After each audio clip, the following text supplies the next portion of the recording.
This is the Pro Volleyball Federation on the Roku Sports Channel here in Orlando, Florida. The San Diego Mojo have come across the country to try and be the team that finally dethrones the Valkyries, a Pro Volleyball Federation record 9-match winning streak. The first place Valks are 11-4.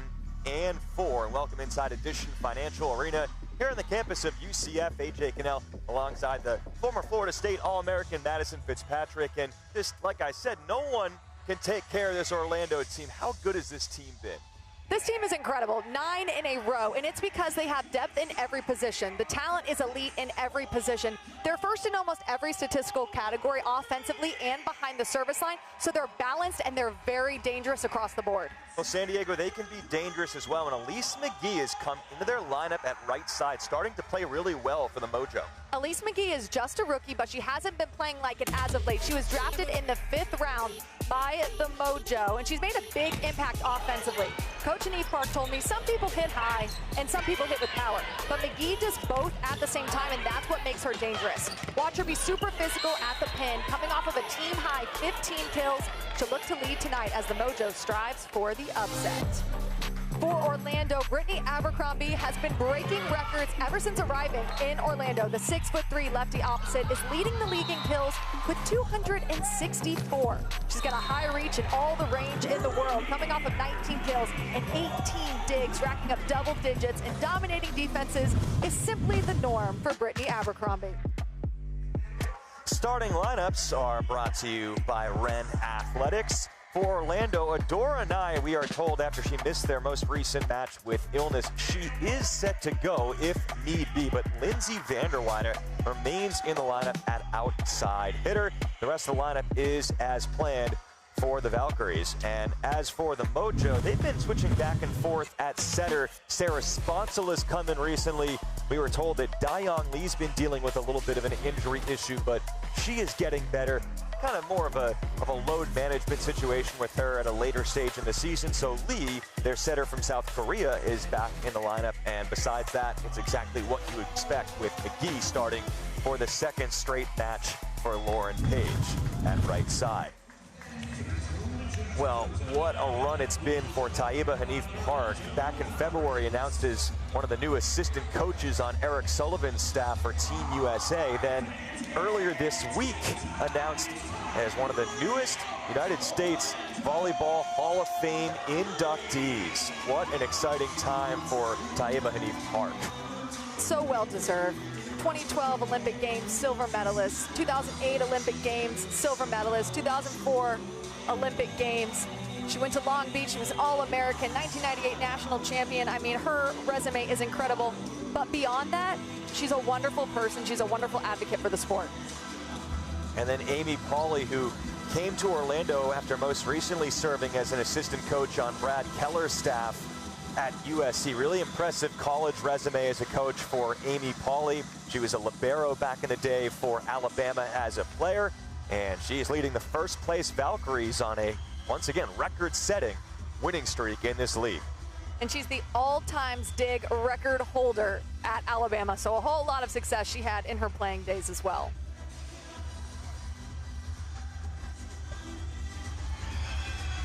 Just about set to go here in Edition Financial Arena. Yes, on the campus of the University of Central Florida. The men's basketball team last night had a rare chance to upstage the Kansas Jayhawks in the Big 12 tournament. Came up just short in overtime. But in this Pro Volleyball Federation matchup, Janasia Moore will be the first server for San Diego. This is the third meeting of the season between these two teams and the 7th all-time. Orlando has taken 6 of the first 7 sets these teams have played this season. They're 2-0 this year, but all-time the series is tied at 3. And Moore gets it going with a service error. San Diego knows they're going to have to serve aggressively against Orlando. You've got to win the serve pass game against Orlando because Orlando is so balanced and efficient when they are in system, so you have to put some pressure behind the service line.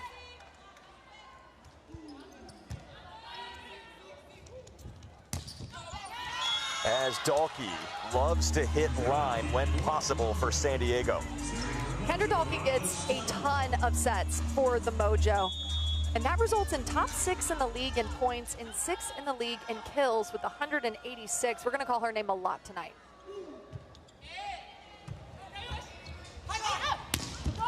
And Abercrombie on the right side. There arguably hasn't been a better player in the league this year than Brittany Abercrombie.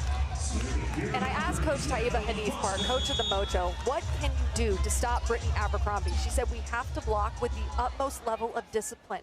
Have a tight core, have to lock out, don't drift, because she's going to try and tool you.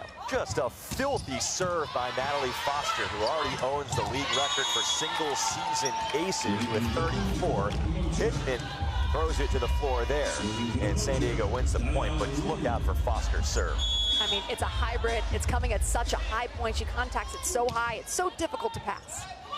Really key to side out against her, and that combination play leads to a wide open lane for Schwann. Courtney Schwann has every tool in the game, and I like the aggression from her right out of the gates because her strength is those off-speed, really smart, crafty shots. So I like that she's establishing that swing. Tight pass, and with the back row center, that's a point for Orlando.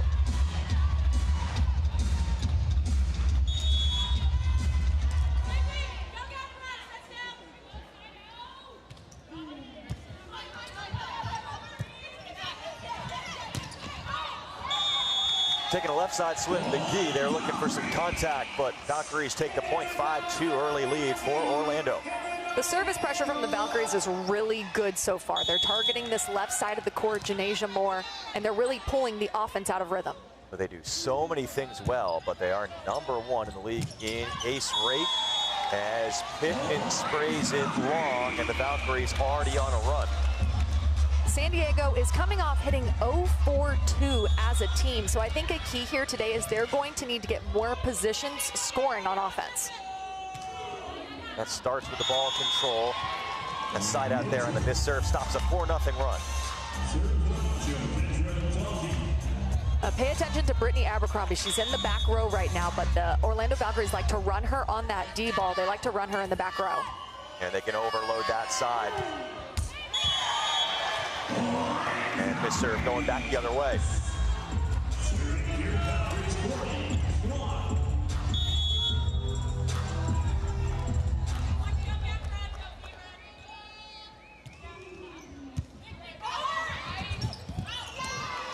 San Diego coming in 5-10. They played back-to-back matches against Grand Rapids and lost them both. So struggling a little bit right now, second to last in the PBF coming in.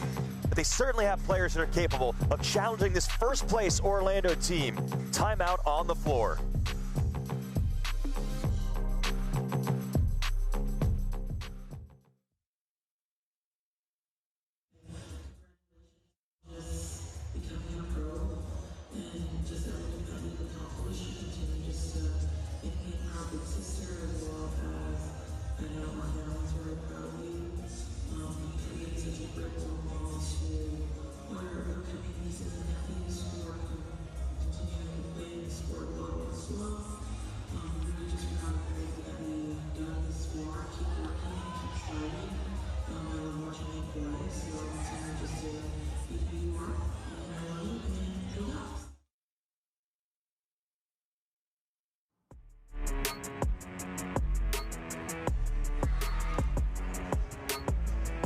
Franklin Sports is a proud partner of the Pro Volleyball Federation on the Roku channel. Welcome back to beautiful Orlando. Another picture-perfect day earlier today. Setting the stage for this primetime match between San Diego and Orlando and the Pro Volleyball Federation. AJ Cannell alongside Madison Fitzpatrick as two players with supreme efforts for Orlando, both Schwann and Abercrombie, but Moore brings the hammer. Janasia Moore right there beat the block, and it's difficult to beat Kaz Brown. She moves really quick side to side, really fast laterally, but there, she wasn't there to close the block, and Janasia Moore took advantage of that open seam. Watch her drive it through that open gap in the block. Beautiful. Pittman, who served now, drawing a little bit of attention there as well. That's a faster set to the outside in Vanderwaide, who played last year for San Diego. Back to Vanderwaide, out of system, and she puts it down on the cross-court hit.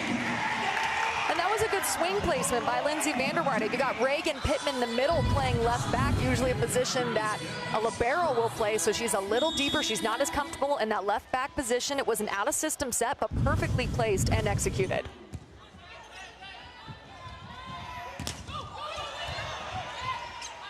Big block touch for the Valks. Abercrombie clips the net on the way to the floor.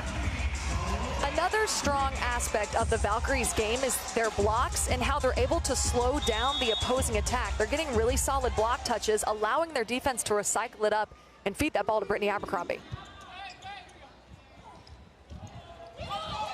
Tip from Moore. Abercrombie really good defensively as well, but Veronica Stone was there to meet her former teammate, Vanderwaide. If anyone can stop a run with the block, it is Veronica Stone, 4th in the league in blocks. Watch her track that ball, dive those arms into the open seam, and push those palms over the net. Foster out of SMU. What a weapon she has been in all sorts of ways in year one for the Valkyries. That was such a get for the Valkyries. She was a phenomenal college player, and her ceiling is so high. So for Coach Amy Polley to identify that and draft her, and then to see where she's come has been pretty impressive. Yeah, even in the second round, it feels like Foster was a bit of a steal. The 14th overall pick. Good swing from Janasia Moore. San Diego really needs to find some pins to get going, and they're hopeful that Moore could be one of them. Either Moore or Dalkey could go off at any point. They also need production out of their middle and their right sides.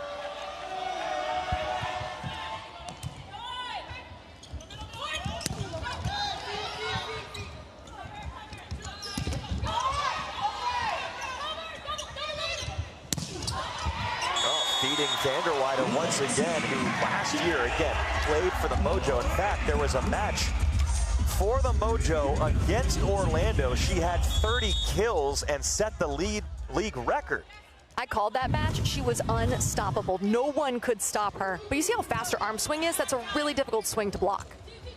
So it makes sense that after seeing that, Orlando brings her in this year. She's getting the chance the last couple of matches with Anai out to start. Now, we're told Anai is available tonight, but Amy Polley said she's just being careful at this stage of the season, trying to manage everyone from an injury perspective.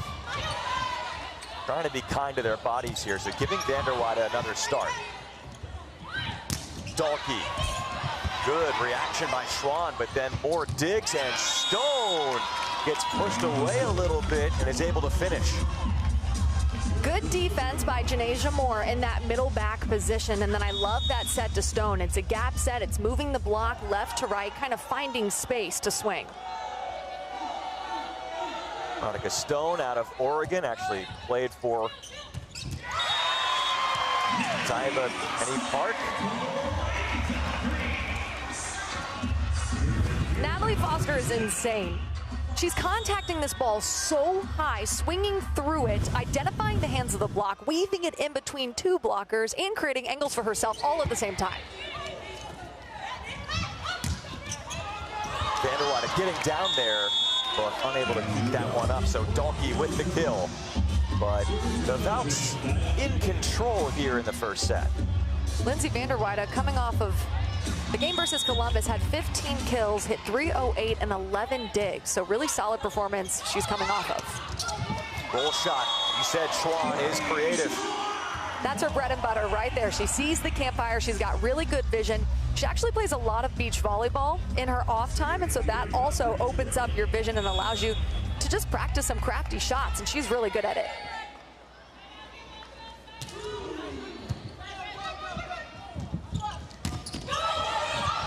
Pancake Abercrombie. And another strong swing from Courtney Schwann. And that's going to take this first set to another planned timeout. 16-8. The Valkyries doubling up the Mojo early on.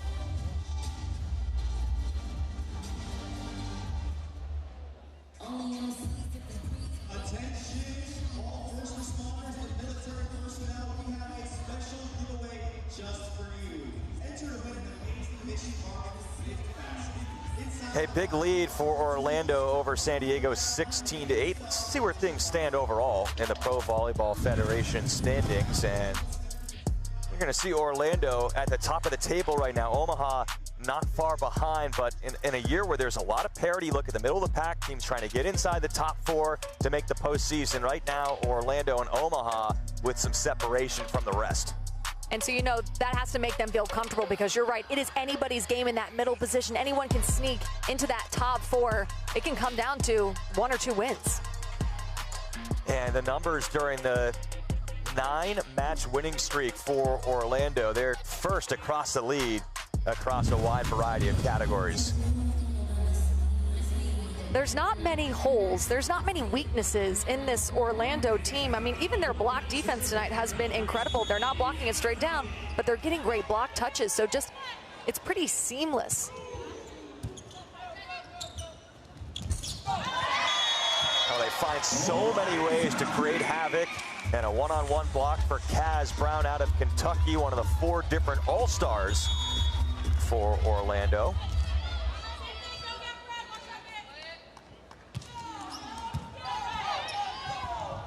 Pittman blocked again. Kaz Brown send it back. Kaz Brown has such a high reach. She's also an emotional driver for this team. Love that smile from her, but watch her track the ball. Good eye sequence, gets up, presses those arms over the net, really invasive. There's no room to swing.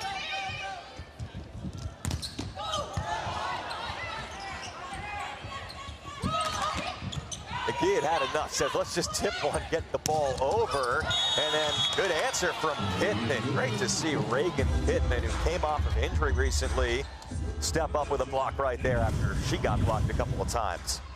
And when I asked Coach Hanif Park what impresses her about Reagan Pittman, she said she's huge. Her ability to read and move laterally is incredible, and we haven't seen the best of her yet. Oh, aggressive set by Goodpart, who goes by Champu. Setter out of Thailand, puts it behind her for Brown once again. Back throw sling from Dalkey, and the Valks continue to run away with this first. Looks like Valkyrie, Dalkey did not get enough snap on that ball. She got to get on top of it, snap through it. She has so much power, but if she's contacting it a little too low, it's going to skyrocket out because of all that power.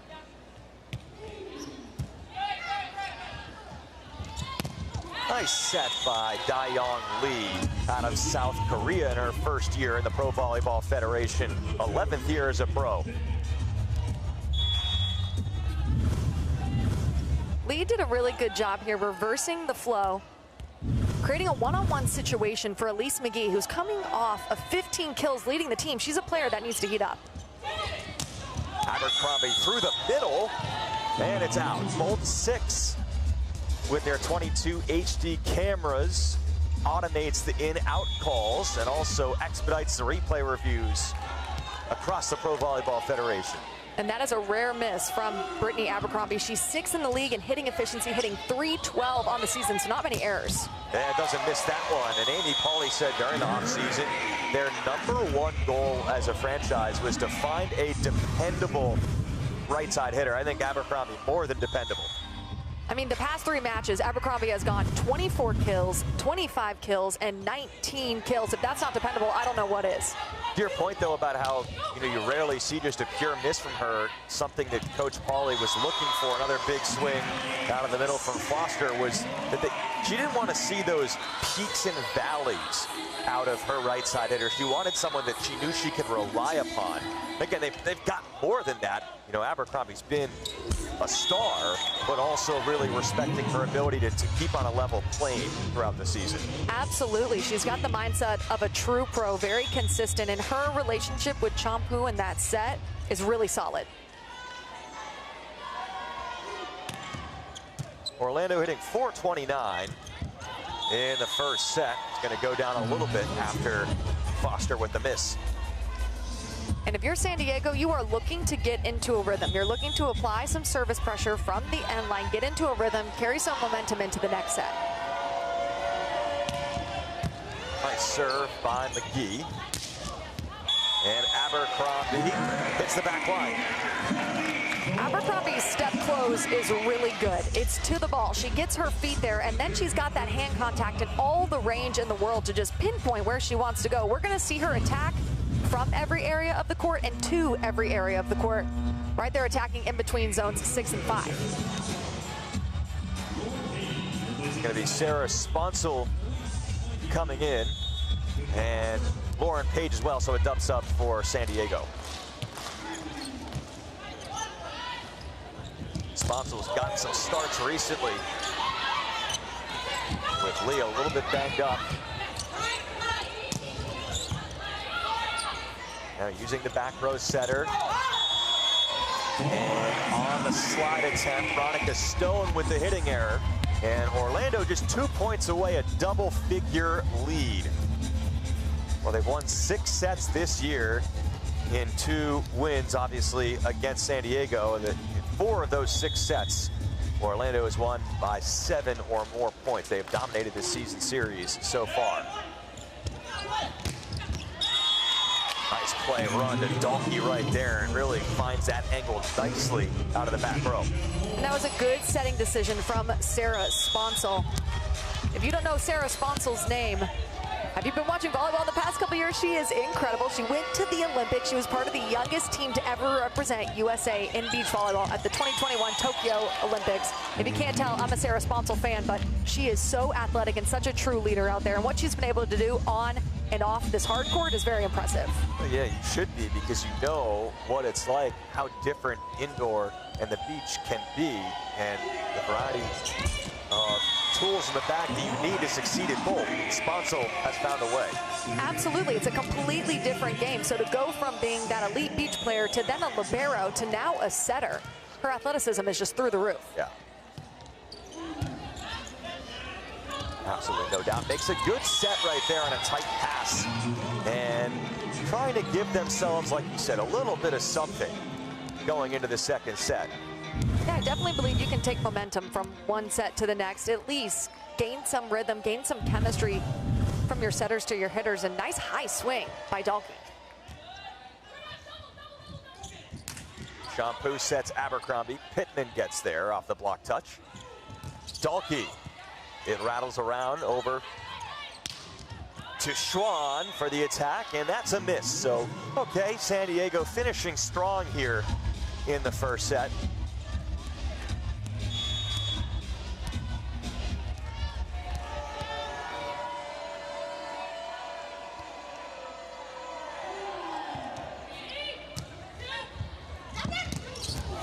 But Foster puts an end to it. Nice wrist away swing by Foster. Shampoo sets her up, quick set right in front. Foster sees Reagan Pittman right in front of her, wrist away, beautiful swing, and Valkyries go up 1-0.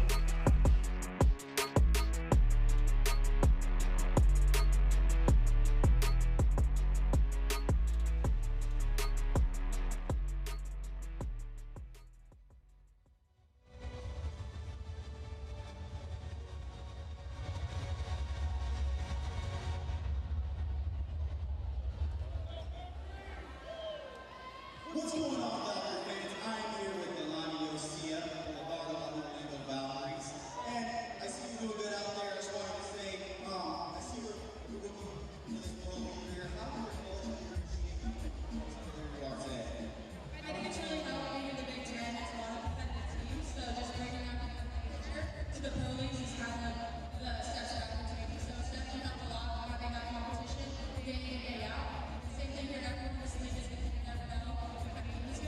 So just being on that competitive edge every single day. Perfect. We love to see it. And how did you feel when you got the phone call from Amy to be drafted to the Valkyries? It was one of the best things ever. I was so excited, so happy, so blessed. And just being able to be part of this program, it is just everything I've ever dreamed of. It's a blessing every single day to be here, and I'm just grateful for it every day. Perfect. Well, we got some excited fans out here. They want to see you throw a t-shirt. So why don't you start it off for us?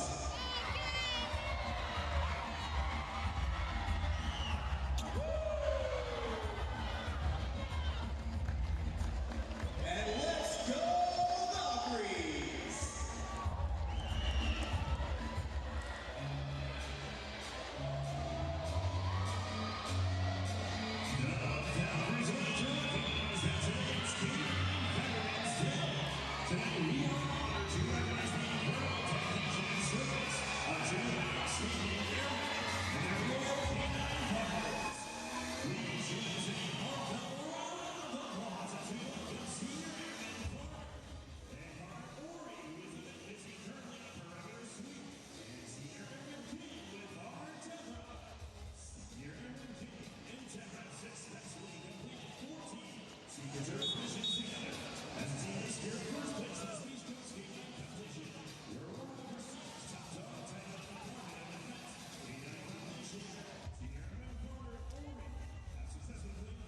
Well, the Valkyries look like the first place Valkyries, which they are, in that first set with a 25-17 set one win over the San Diego Mojo. First set stats are brought to you by FICO. Pro Volleyball Federation is proud to partner with FICO to champion financial literacy. PVF athletes will engage with the league and its communities to provide financial education. The hitting efficiency disparity was certainly there, and yeah, that kind of tells the story, really, that hitting efficiency stat in the first set.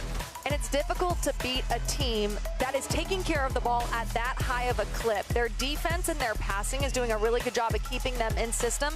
And Champu is running a very balanced offense. 4 players have 3 kills or more for the Valkyries, so they're spreading out the ball really well, and that's contributing to that efficiency. She's an experienced setter who I think has gotten better as the year has gone along, as she's gotten more comfortable with her artillery. Andy Pauly commented that she's probably never had 4 different players who are 6'4" middles that she's working with throughout the season. You look at their entire roster, they have all that height.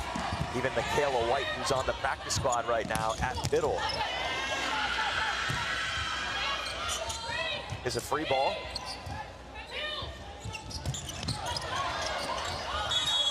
It was dug by Dalkey, but double contact is called.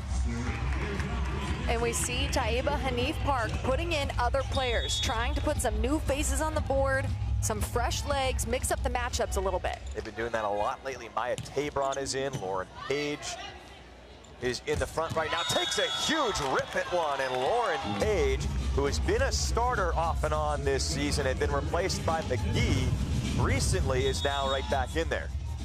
Lauren Page has such a high vertical. Watch that nice long approach, takes her time, identifies the hands of the block, wrist away. Solid swing by her. They need production out of her. They cross her and Pittman there and have her swing middle.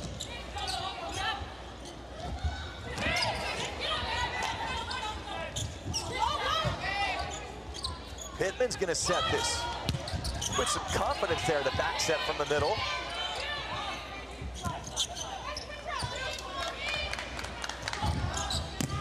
Again, Page going on that X play and punishing for San Diego. And sometimes it just takes putting in different energy, putting in new players. Lauren Page is fired up. Coach Taiba Hanif Park said she told her, put your trust in me, put your faith in me, I will score points for you. And that's what she's doing so far in this set. Giving them a different look, having a right side hitter who, as you mentioned, is a different person in the match, also swinging multiple times from the middle within the last few points. Get off to a 4-1 start.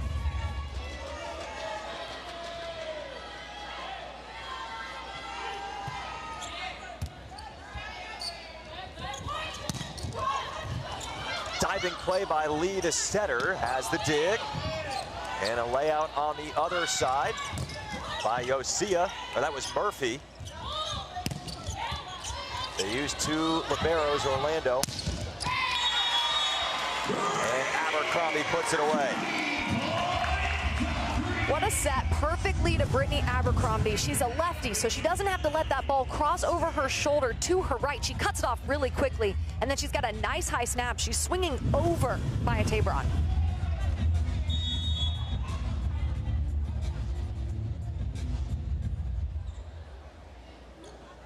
Now the best server in the PBF. Oh my goodness. That is just something to watch when you see it in person. We've got to get a clock on that. It is coming so fast. And coach said she just knows where to hit it. She's not figuring out where she needs to contact that ball. She knows what works, and she can do it pretty consistently. I don't think television really does that justice. Agreed. Like, I'm just seeing it now and thinking, man, that is something different. Big swing there from Kendra Dalkey.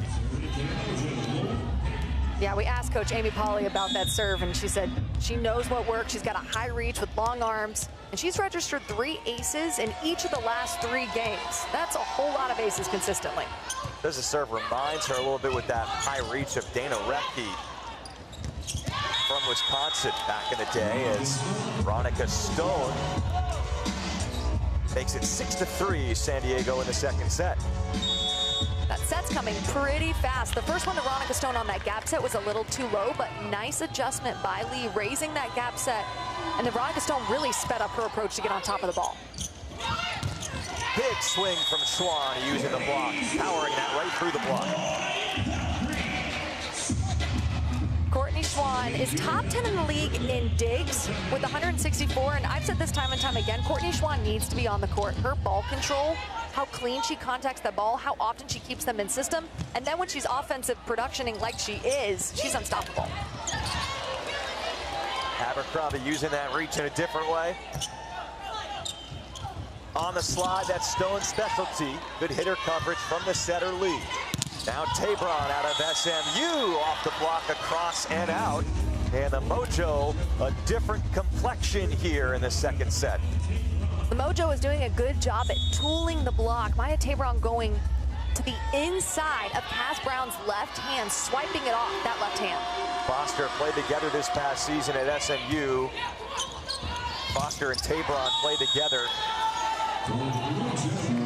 Hitting error takes it to a timeout. 8-4 Mojo in the second set. San Diego is in front, looking to even this match back up with a timeout on the court. The Mojo have put some different players in, like the results so far in set 2.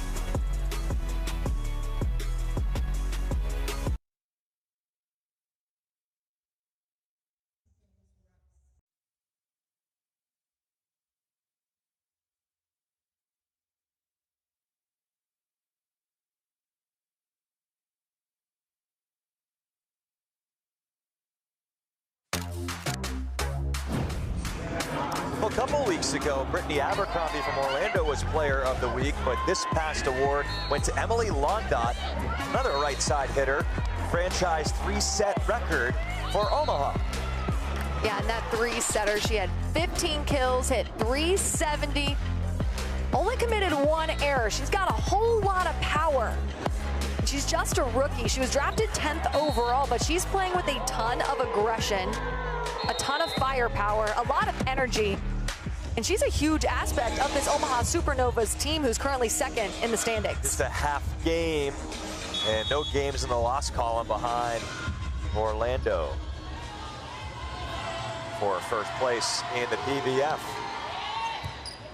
Ace serve, Tabron. In this second set, this is exactly what Coach Taiba Heath Park wanted to see out of her team. This was a wonderful response. They're hitting 500, they're serving more aggressively, and they're controlling their first ball contact. Tabron played 4 years for Colorado, then 1 with SMU.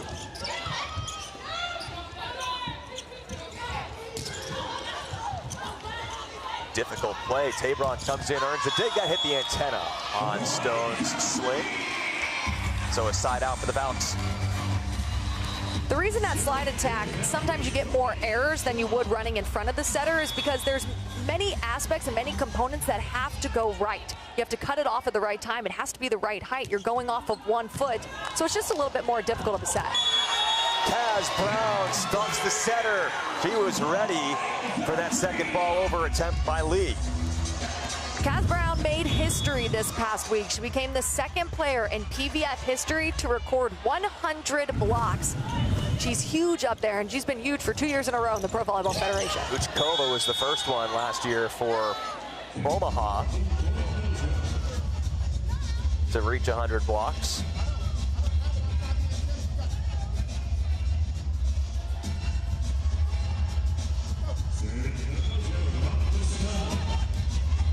I'm not exactly sure what the discrepancy was, but the players weren't happy about some call.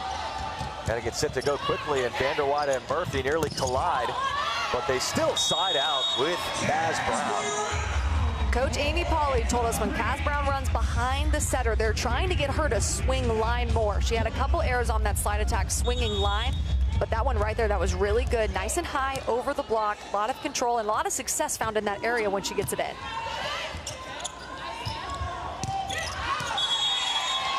Dalkey maybe looking for some hands, doesn't find anything. And Orlando back within 2 with Brown serving. That was a perfect call. That was exactly what she was doing. She was trying to swing high off the top of the fingertips, grab some fingers on its way out. Short serve, handled pretty easily there by Tabron, and turning it down the line, that's the specialty of Kendra Dalkey out of Arizona. In this second set, Kendra Dalkey already has 4 kills. Good set by Lee. And then just enough space is open down the line for her to turn it. Difficult set for Abercrombie to handle. I think maybe that set was a little too close to the net. If you're attacking from the back row, you cannot jump with your foot over that 10-foot line. You have to jump behind it. And I don't think Brittany Abercrombie got a strong enough approach. There's that special arm swing from Vanderweyde. That is insane. I hope that people at home watching this can tell just how fast and powerful that is. Little tempo set inside, one-on-one situation, and she just rips on it. I'm not going to ask you to give me the sound effects that Amy Pauley provided for that swing earlier this morning, but it kind of deserves a sound effect.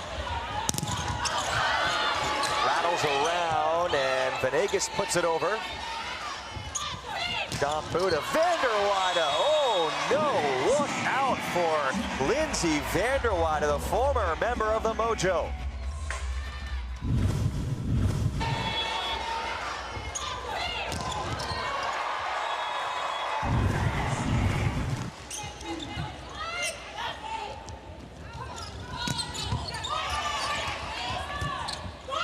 Out of system, Vanderweyde.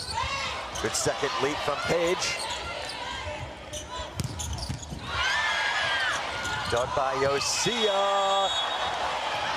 Just out on that attempt from Shampoo. That was so close. From our perspective, it almost looked like it was in. Good heads-up play, but thanks to Build 6, we can tell it is a couple inches out. I like that dig from Yosia. Really fast. She's got those quick twitch moves. And Coach told us about Yosia. She said, we don't get high and we don't get low as a team, so we go with Nani out there so she can come up with big digs, go in the huddle, and hype up the team. But now to receive serve, Georgia Murphy comes back in at libero. Explain what their setup is with the multiple libero look. At the tail end of this point on the over dig, Tabron puts it down. So now in the sport of volleyball, you can use 2 liberos. So what they're doing here is Georgia Murphy is serving as their serve-receive libero. She is their serve-receive libero. She comes in to pass. She stabilizes that serve-receive line. And then they put Nani Yosia in to play defense because she makes a whole lot of digs. She brings the energy. So these 2 liberos balance each other out really well, and it's kind of like you're using the strengths of both of them to the advantage of your team.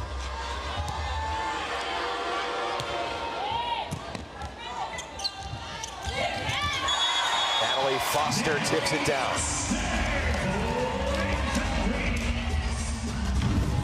Nice off speed by Natalie Foster. Coming in with the quick right in front of her setter. It's the one. She sees that both of the blocks are up. They are up and they are pressed. So Natalie Foster, with the maturity that she has as an attacker, knows she can go up and just right over them. A lot of the times that area of the court is open.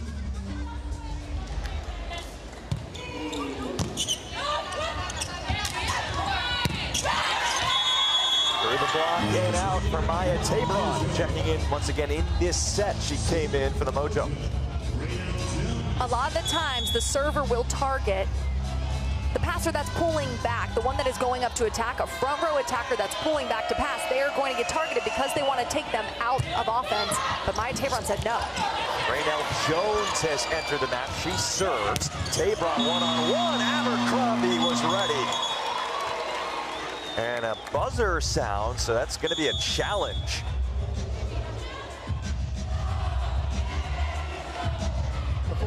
Challenge midpoint. is challenging a centerline fault. center line fault, heard there. So challenge by San Diego.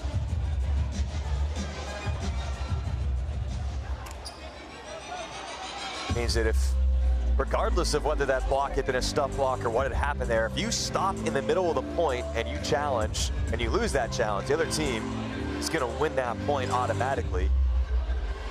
It was a very well-timed challenge from Taiba and Eve Park, with Orlando clearly about to win that point, as it turned out. And a block like that can be absolutely deflating. It's a one-on-one situation, but Brittany Abercrombie read it beautifully, dove those arms into the angle, shut it down completely. It's almost like 2 points, because you get the momentum, you get the energy that comes with that. So yeah, that was a good timed challenge, and you have to challenge within a certain number of seconds, or you're not allowed to at all.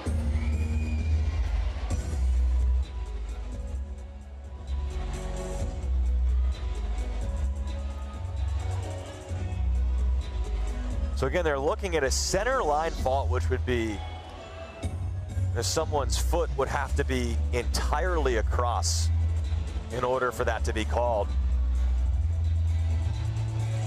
And the way this works is we'll get you the look once Bolt 6 has the results of the review. So you're gonna see the look that we need. We're just waiting for the decision to come in. Amy Polly is saying, come on, hurry it up, everyone. Waiting patiently. And normally the reviews, they take pride in the reviews going very quickly, but sometimes it's just difficult to tell.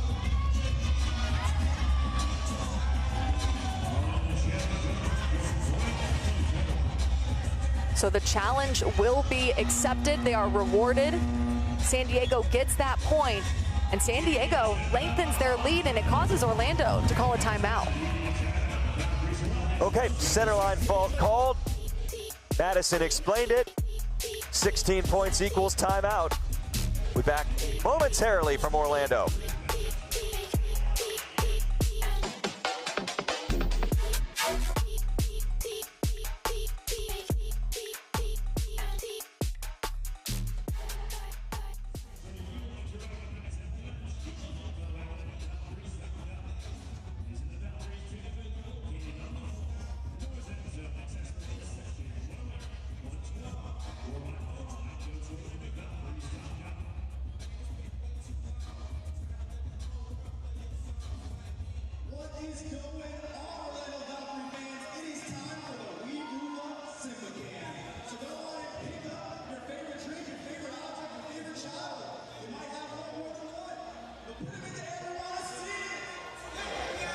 Hey, just to clean that up, Madison, I was curious about that ruling that we saw, the replay review going into the timeout, where it really wasn't, it didn't seem to be as much about the feet, because the player was on the ground.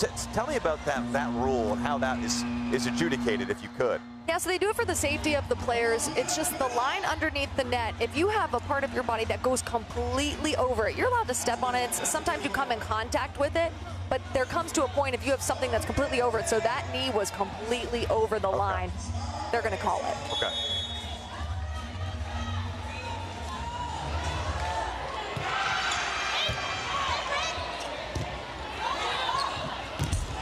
And they're able to serve Orlando out of system. Adora Anai has come into the match, and she's trying to get back going again. Missed the previous match due to illness,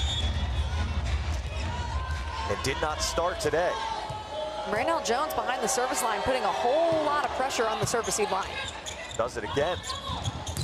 Tries to attack for Anai.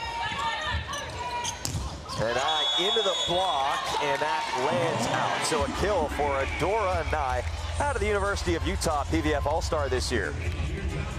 Fun fact about Adora Anai against the San Diego Mojo. The last time these two teams played, yes, it was January 16th, but she recorded 27 kills on a 431 hitting efficiency. And she's gone over 400 each time this year that they have played San Diego. Veronica Stone, easy money.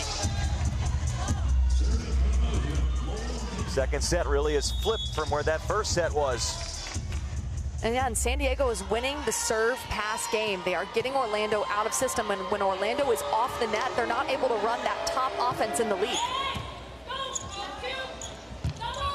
Yeah, another effective serve. High swing from Anai, no contact.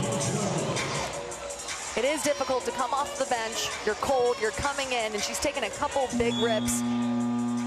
Challenge. Timeout from Amy Pauley. It makes the same noise in the arena. She tapped it angrily. You go over, you tap the tablet over there. I thought maybe she was just challenging the block touch or something, but no, timeout is called. Really the same deal either way. You're stopping play here and trying to change the momentum, but San Diego looking good here in the second set. They really are. They have turned it around. They're taking care of the ball. They're doing well in serve receive, pushing their passes to the net. Lee is having to scramble around less and less as they get comfortable. The setter-hitter connections have really amped up. And a lot of it, too, is the Valkyries have been making a lot of errors. They've had 6 errors on the attack, which is uncharacteristic of them. And their passes are coming off the net. They're not as efficient on offense because of it. So really, it's just been the momentum that the San Diego has come out with that's lengthened this lead all the way to 19-12.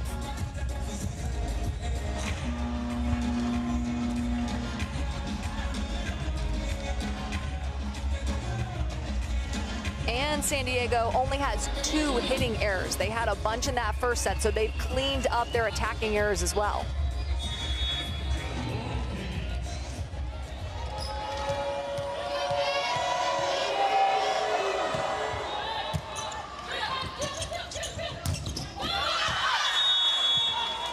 That landed out. So Anai's had a couple of kills in a similar fashion.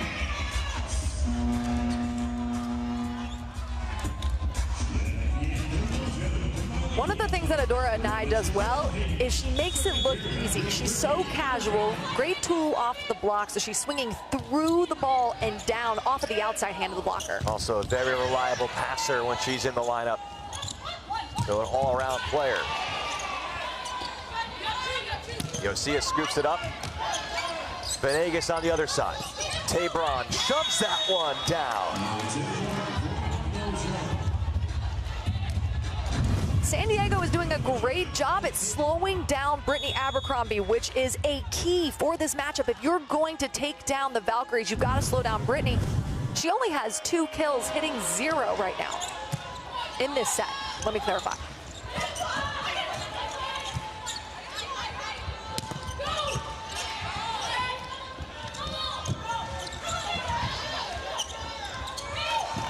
Oh, we nearly had a libero kill, but instead Murphy was able to pick it up.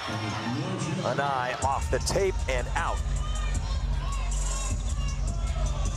It's just been the unforced errors on Orlando's side as of late. That's their 7th hitting error. They're hitting 100. Usually their hitting efficiency is a lot higher than that, whereas San Diego's taking care of the ball when they get it. It's a 9-3 extended run.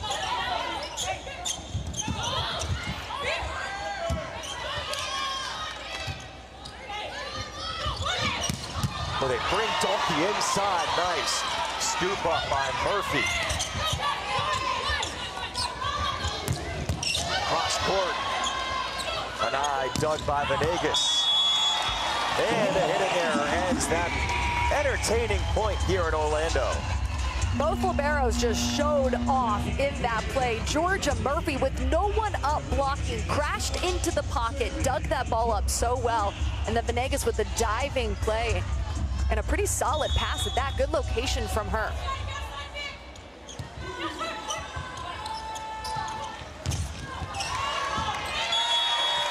Vanderwide, I think, taking credit for that one, was right next to Brown for the block. We were talking to Coach Amy Pauley about Vanderwide, and she also said players want to play with her. She brings a lot of energy. She's a really selfless player, and she cheers on her teammates, which I love that about her. Good dig. Lee, Donkey, block got there. Right back to Donkey. Vanderwide.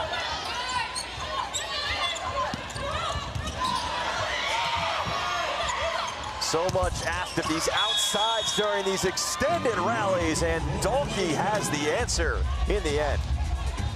San Diego Mojo is leading the league in digs per set, and they had a whole lot of digs in that play. Beautiful, keeping the play alive. Nice set by Veronica Stone, stepping in there, bump setting all the way out to Dalkey, who's really heating up.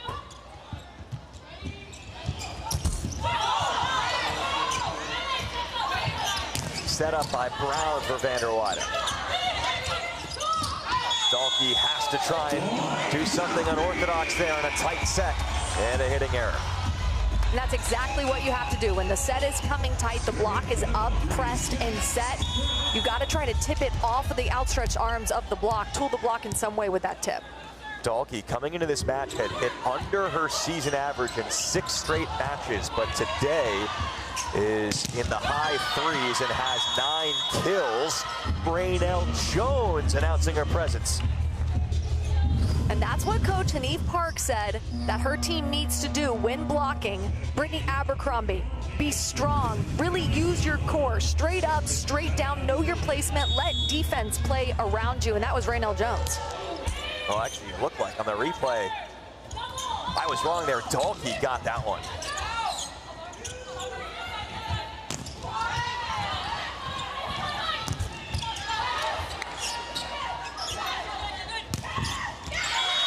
Dalkey with the swing, and Kendra Dalkey is having a pretty good second set. She is on, and when she's on, she has all of the range in the world. She can hit down the line with a lot of efficiency, and what's interesting about this is that Champu is in the front row. She's in right front, so Kendra Dalkey is able to swing up and over her. She likes that matchup, most likely. This has been a total flipping of the script. In the second set, Raynell Jones has played a big part in it, and San Diego takes set 2 by nearly the exact score. In fact, by 1 more point than Orlando took set 1. It was Orlando 25-17 in the first set. First place Valkyries thought they might get to run away with it, but no. The Mojo, coming all the way across the country, showed up in a big way in the second set. They made some personnel changes with Raynell Jones coming in, Maya Tabron entering the match, Lauren Page as well. But Kendra Dalkey was absolutely essential. She's standing by with Madison. All right, Kendra, you fall in the first set. You completely turn it around in the second set. What was the biggest difference in set 1 and set 2? Yeah, I think it was just finding our rhythm, going back to what we have been practicing, what we know, and it worked out for us. I think just, finding our grit against a really good team. After this, what's the energy like in the locker room? What's the message in the locker room to try to take this momentum to the next set? I think just the belief that we can take it, and I think that's the biggest thing. Looking to each other, knowing that we can lean on each other in the tough moments, and just going to work and finishing out with a win. Thank you so much. Good luck the rest of the game. All right, Madison, thank you. And 1-1 is the score through the first couple of sets. Dalkey had 6 kills in the most recent set. And we'll see who has the next counterpunch here in Edition Financial Arena in Orlando.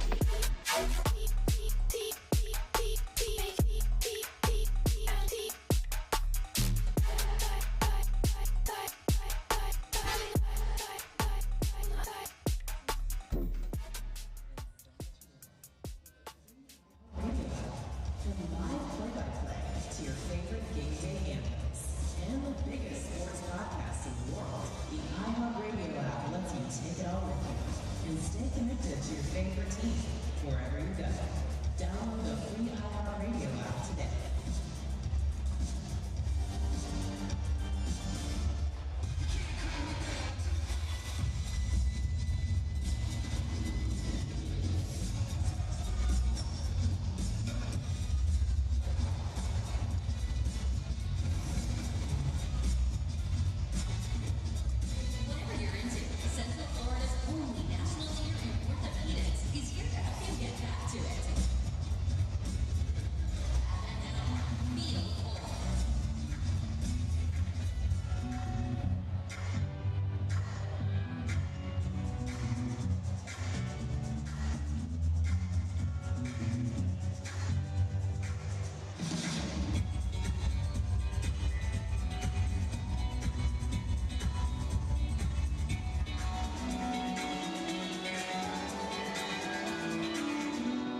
Together, Franklin's Sports and Pro Volleyball Federation are shaking up the world of volleyball.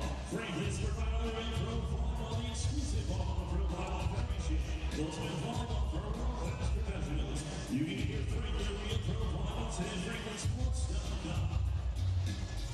Pro Volleyball proudly invests in the next generation of leaders by far with a nonprofit organization, Girl Talk.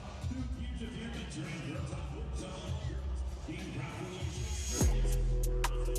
The San Diego Mojo looking for the surprise victory at Orlando. The Valkyries in first place with a league record 9-match winning streak. The first set looked like you would expect. The second set did not. And Kendra Dahlke with 11 kills so far through just 2 sets, 5 digs as well.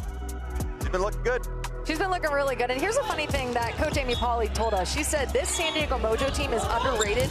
They're relentless. They will swing and swing and swing, and they do not stop. And Kendra Dahlke is the perfect example of that quote. She's ripping it left and right. I don't know if she's done any tips or roll shots. She is bringing power to this team and willing them to take that second set.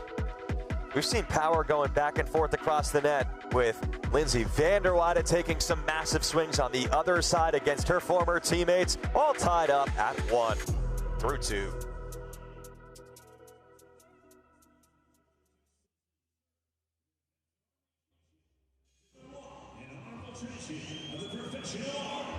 Please say with us, these soldiers take their oath of enlistment to faithfully serve the Constitution of the United States of America.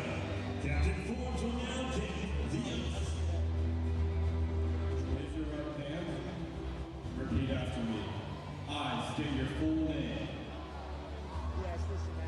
Do solemnly swear that I will support and defend the Constitution of the United States against all enemies, foreign and domestic, that will bear true faith and allegiance to the same, that I will obey the orders of the President of the United States and the orders of the officers appointed over me, according to regulations in the Uniform Code of Military Justice. So help me God. Thank you for your service.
And our stats through 2 sets, they look very similar. Overall, the hitting percentages evening out. Orlando is really cratering from where they were through the first set, and all of a sudden, stats are even, the match is even. The stats don't lie. The Orlando Valkyries took the first set, the Mojo took the second set. So now it's about which team can play to their potential in this third set. Which team can string together enough points and play like they did in the set that they won in order to take the match. Orlando hit 357 in the first set. They hit 025 in the second set. What's the biggest thing that differentiated those 2 numbers? They weren't controlling the first ball contact as well. They weren't putting themselves in the best position to score, and they also committed more errors than they usually do. But San Diego really amped up the service pressure. They brought a lot of pressure behind the service line, And the Valkyries weren't able to push their pass to the net and allow Shampoo to run that in-system, balanced, efficient offense like she usually does.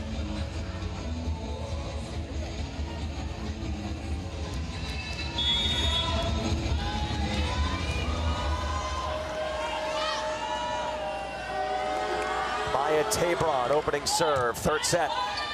Best 3 out of 5 here in Orlando.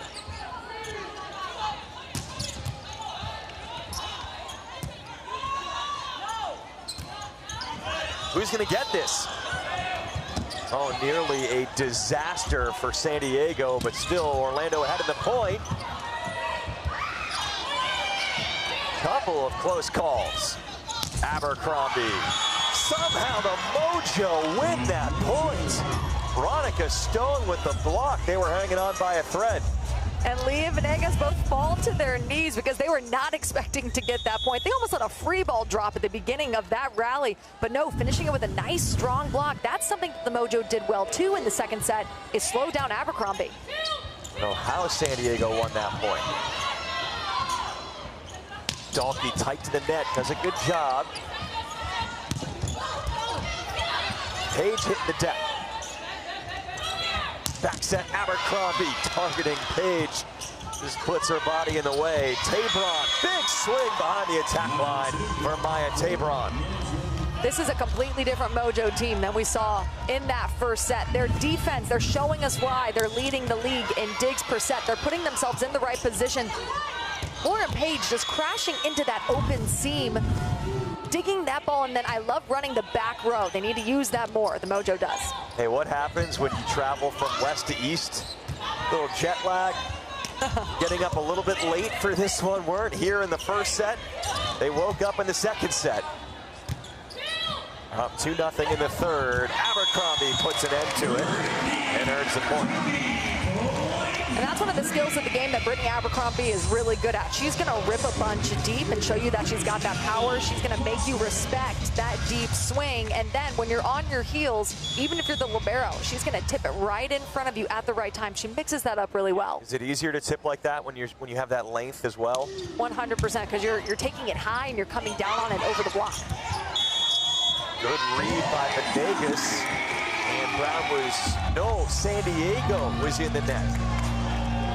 And it all starts with the serve. Natalie Foster creates so much point potential for her team with that serve. Just smashing the ball. Even the missed serves look impressive. Again, there's so much more season to go, but Foster already has the league record, passing Betty De La Cruz's 32 aces from last year. She entered the match with 34, Foster, in aces on the year. To the outside, Schwan found the spot. That's Courtney Schwann's bread and butter right over the block. Shampoo spreading out the offense nicely, but I will say Raynell Jones is doing a good job at playing disciplined blocking. She's waiting, reading, and then making her move. Dalkey tips, same result. Dalkey says, if you can do it, I can do it too. Really smart shot. Watch her long approach coming in with a really strong approach. Makes the defense think that you're going to swing. She's coming in with a whole lot of momentum and then takes something off of it.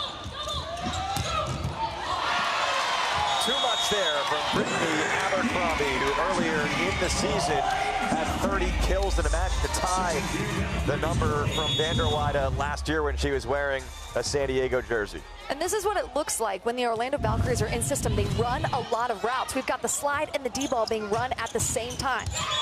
But you were saying they were getting taken out of system in that second set. Exactly, and so then they weren't able to run all of their routes as effectively. And Coach Amy Pauly said, we emphasize passing because we run all of these routes that benefit when we're in system, like that slide and the D-ball that they just did. Teams know their offense is so good, so they really try and serve aggressively at Orlando. What you have to try and do is an evening factor against the team that talented. Tabron calling for contact, didn't get it. And they're going to challenge. A lot of the times the coach trusts that block touch. The coach trusts whenever the player looks at them and is pretty confident because they're there, they're in real time. Nice high swing by her. I wouldn't be surprised if it grabbed some fingertips, but she really made an effort there to contact that ball at its highest point and swing high. Our R1, who you saw pictured, Zach McGright, the R2 this year in the new system in the PVF, is down at the scorer's table helping manage these replay situations and other administrative tasks, still helping at times to make calls during the play. Christian Kryzak is the R2.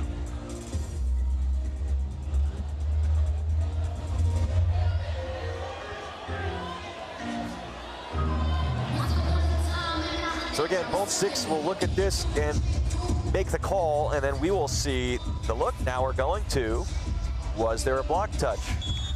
You know, I almost said it, but I didn't want to put my foot in my mouth. But I thought that turn back from Tabron was kind of more wishful thinking. She wanted it, but she wasn't totally sure. That's wanted it to be a touch, but it was not a touch. Close call. And you get 2 challenges per set. If you win a challenge, you keep it, and they reset no matter what at the beginning of the next set. So there's really no reason not to challenge a lot anytime it's borderline. And they side out the next point anyway.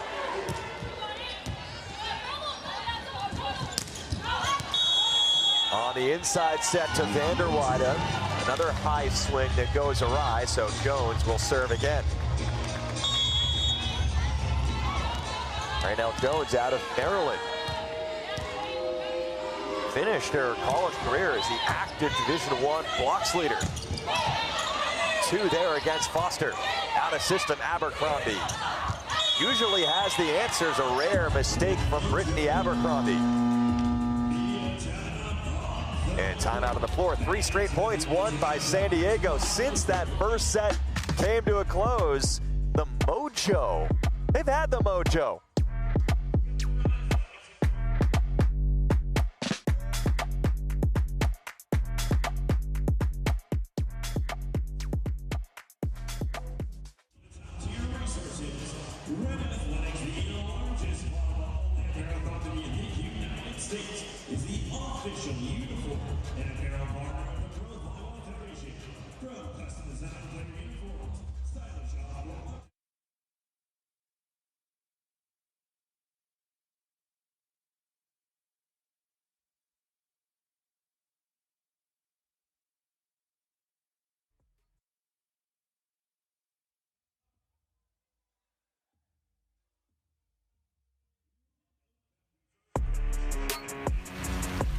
Franklin Sports is a proud partner of the Pro Volleyball Federation on the Roku channel. And live from Orlando, Florida, here in Edition Arena, the Valkyries are the first place team in the 2nd year of the Pro Volleyball Federation. Everyone aiming for that $1 million prize at the year's end. Valkyries in a good position to challenge for that prize, but tonight, San Diego Mojo, after dropping the first set, have come back, flipped the script. And one of the reasons is right there on your screen. Raynell Jones, she provided a spark off the bench. 2 kills. You saw that 667 hitting efficiency, but she's been serving aggressive, and the Mojo has been getting a lot of points in the rotation where she's serving. That is down. Talk about serving aggressive. Orlando thought maybe out, but it dropped in for Raynell Jones. Orlando is playing a little more timid than we've seen in their past 9 match win streaks, not taking advantage of those balls that look like they would be in. Vanderweide once again going up against the Mojo, who she played for last season. Vanderweide originally out of Oregon. Vanderweide and Hannah Pukas, who's on IR right now, the setter for Orlando, played for Taiba Hanif Park at the University of Oregon. Ronica Stone, by the way, went to Oregon, didn't play for Hanif Park. They missed each other by, I think, a year. And Stone, speaking of Stone, comes up with the kill. And one of the advantages of Ronica Stone is that you have to respect her both ways. She's just as efficient behind the setter off 1 foot as she is in front. San Diego head coach Taiba Hanif Park was a former Oregon assistant. Amy Pauley on the Orlando side came most recently from USC. Good save by Shampoo.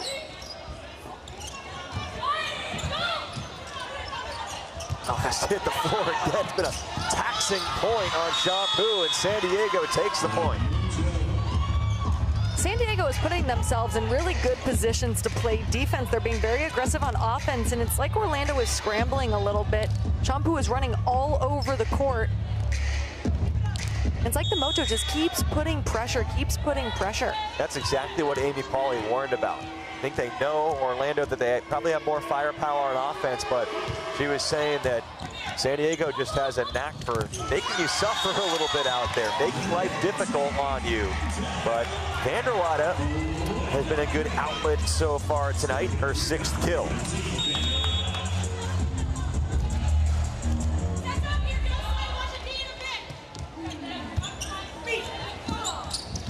Tabron punishes the ball. Maya Tabron. Maya Tabron has so much power, and she brought it on that swing. Nice long approach by her. Good pass by Dalkey, pushing the pace a little bit, and then there's a gap in the block because of that tempo set. Natalie Foster not able to close. Former SMU teammates and 2nd and 3rd round picks, respectively, Foster and Tabron. Challenge Orlando. I believe they're going to challenge that San Diego was in the net. Orlando is challenging a net touch. Did you see a net touch? I saw the net moving, and so did the Valkyries players, and so that's why I immediately, even though she hit it out, they were saying, it's a very journalistically responsible answer right there. Saying only what you're sure about, just saying the facts. I put my foot in my mouth a few times, so I'm trying to learn my lesson just like you. You saw the net move. You know what? Yep. We could see why you saw it move, because it's like they went in the net. Yep, it looks like on the way down, her body is tagging that net, and the Valkyries desperately needed that point, honestly, because the Mojo was pulling ahead. They had all the momentum, and now the Valkyries are in a really solid rotation. Oh, never mind. Natalie Foster was going back to serve, but Kaz Brown said, no, not yet. And then she said, yes, you go back. So it is Natalie Foster back there to serve, which is a good rotation for the Valkyries if she can heat up. Yeah, probably their best rotation for the best server in the league.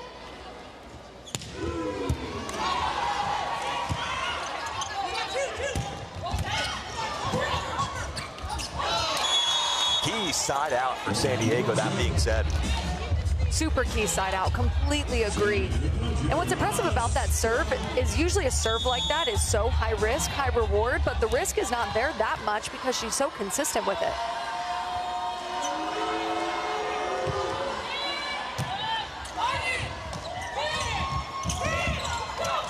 Schwann is just crafty. Puts Orlando ahead of the point. Shampoo. Oh, Brown. What a connection between Shampoo and Kaz Brown. I'm really surprised that Kendra Dalkey didn't crash in on that. Shampoo and Kaz in that area of the court, that right side. But Dalkey was holding on Brittany Abercrombie. That's one of the advantages of having her in the front row. You have to respect that attack. That's the battle, right? You have Abercrombie and Kaz Brown up there. Who do you cover at any given moment?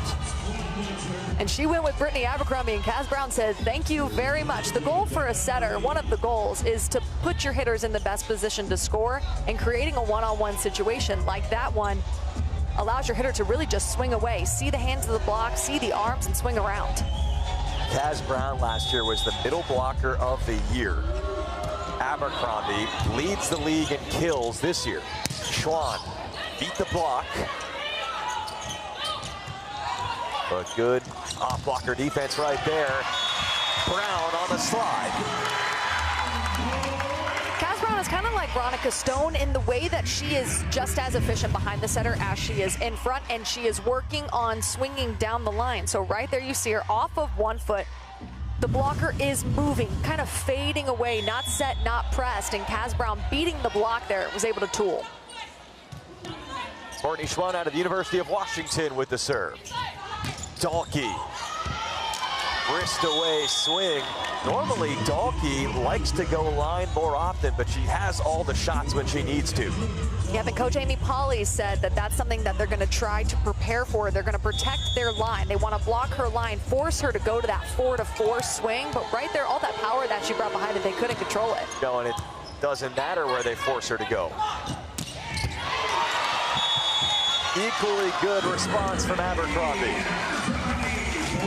San Diego Mojo is relentless. They almost got that ball up with that second contact, but it was called a lift. But here comes Brittany Abercrombie out of middle back, moving her a little bit to the right, but still able to wrist away swing and get it down. Seeing a lot of versatility tonight. Hitters shining from different locations on the court, playing defense too. Abercrombie. Tabron punches that one. And it's long. This now Tabron, remember, called for the block touch before and was wrong. And they're going to listen to her again. I think this time she might have been right. Was challenging block touch. I think so too, and the coaching staff looked pretty confident this time around as well. With a game this tight, this back and forth, this is a huge point. Every point like this is huge. It's huge, and if they lose the challenge, they got none left in the set as well. So it's huge on multiple levels.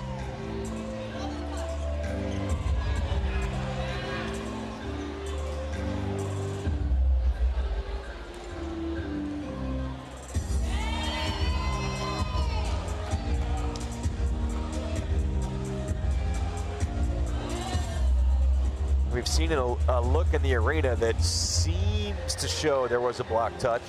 They're showing something on the Jumbotron. Again, both six makes these calls, and we will get the perfect look and show you the perfect look as they're finishing the call. We'll get some good closure.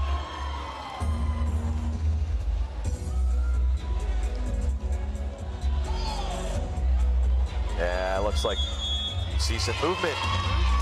And so San Diego wins the challenge, reverses the result of the point, and holds on to their last challenge. And that takes us to a timeout in the third set. Can San Diego finish the job in the third? They have the lead over Orlando.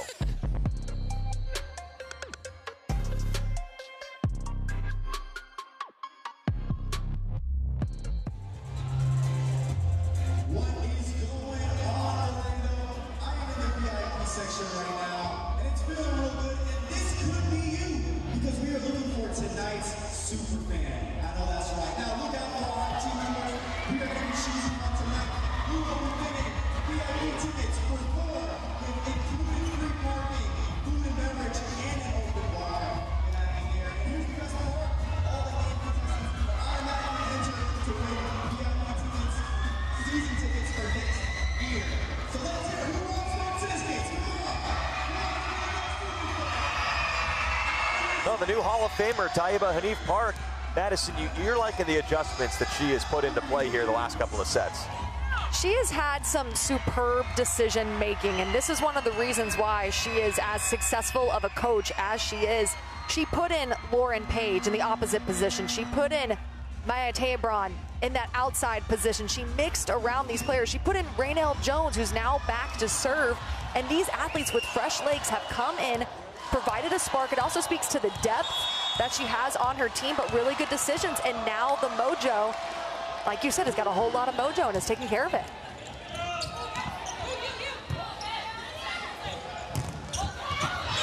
And Tabron's been a big reason as well. It's Maya Tabron's 5th kill in this third set alone, hitting around 400. Look at how far she transitions off the net. So then she can have that approach in front of her. She can reach high and swing high at that ball that's in front of her. Foster hitting line, and San Diego pulling away. Timeout, Orlando at 18-11. I mean, it's the PVF. There is depth and talent all across the league.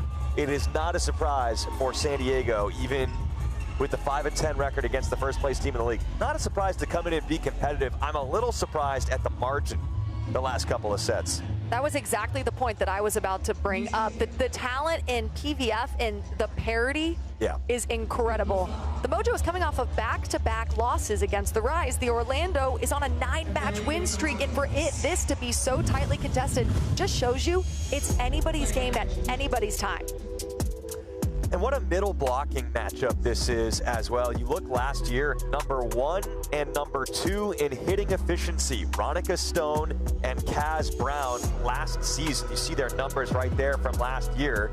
Now Kaz Brown won middle blocker of the year.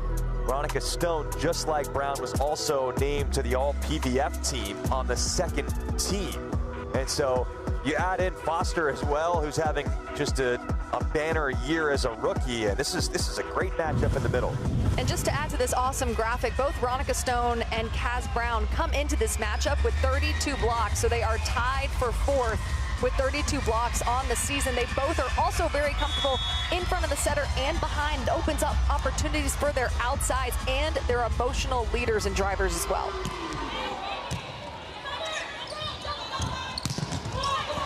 They're almost having a conversation now about Orlando in the same light that we were speaking about San Diego at the end of the first set. Point Abercrombie, like, can you just recapture a little bit of something to help create more momentum going forward? Because, you know, maybe what gets lost at this point, we were just talking about it during a timeout. Very end of the first set, blowout set, but San Diego won a couple of points late, gained some confidence, and that really did wonders for them in both the second and now the third. And Orlando flipped the momentum in the same way. And it's difficult to flip the momentum when you're playing a team that's hitting around 600 in this set alone. San Diego, my stats haven't updated yet, but they were hitting 550 before that kill, so now they're hitting around 600. It is difficult to beat a team that is that efficient. So you got to get hands on those balls. You got to try to slow them down, and you got to get more digs. Ronica Stone 6 for 12 tonight. Lauren Page into the net.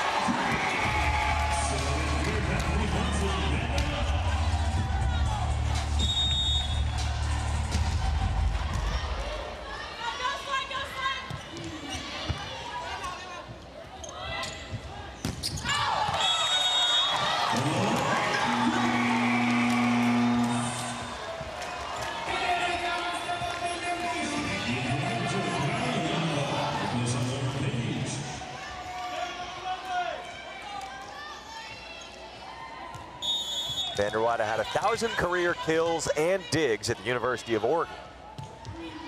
Float serve. Stone specializes in the slide. Nice set by Yosia, and Abercrombie benefits. That's one of the roles of a libero. You come in, you take that second ball contact, you set your team up to score in an out-of-system situation. Beautiful set. She left it a little inside. Brittany Abercrombie could chase it, and Brittany Abercrombie loves swinging angle like that. Remember, a rule that's not always talked about quite as much. The libero, in order to set the ball with their hands like that, has to be behind the attack line. So she was keeping her feet behind that line as well while making the set. Shampoo behind her for Abercrombie. Good hustle by San Diego. Tabron, yes. I can't help but smile because I've been watching Venegas for the entirety of that play. She is a little Energizer bunny out there. She's making these crazy, awesome digs, these ups. She's covering really well. And then before one of her teammates hit, she jumps up like a little starfish and swings hit, hit. So really fun to watch. If you're watching this game, keep your eyes on Venegas a little bit. Starfish jump is my pressing question after that analogy, but maybe we'll revisit that another time as Dalkey tipped it over. Okay, so when I used to play club volleyball, yes, and other club volleyball, people probably know this, yes, as a punishment for some reason, your coach would make you jump up and put both your arms up in the air and both your legs out, kind of spread out, and you had to say, I'm a star. Shape of I'm a starfish. Yes. I get it. It was like a punishment for some reason. Interesting. But she does that out there for That fun. doesn't sound like a punishment. Yeah, it sounds fun. It was fun. Stone rejects Foster.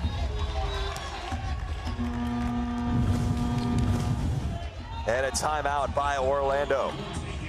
Watch Stone track that ball, holding so well. Natalie Foster not contacting that ball as high as she usually does. She's swinging at it a little low, and Veronica Stone is all over it.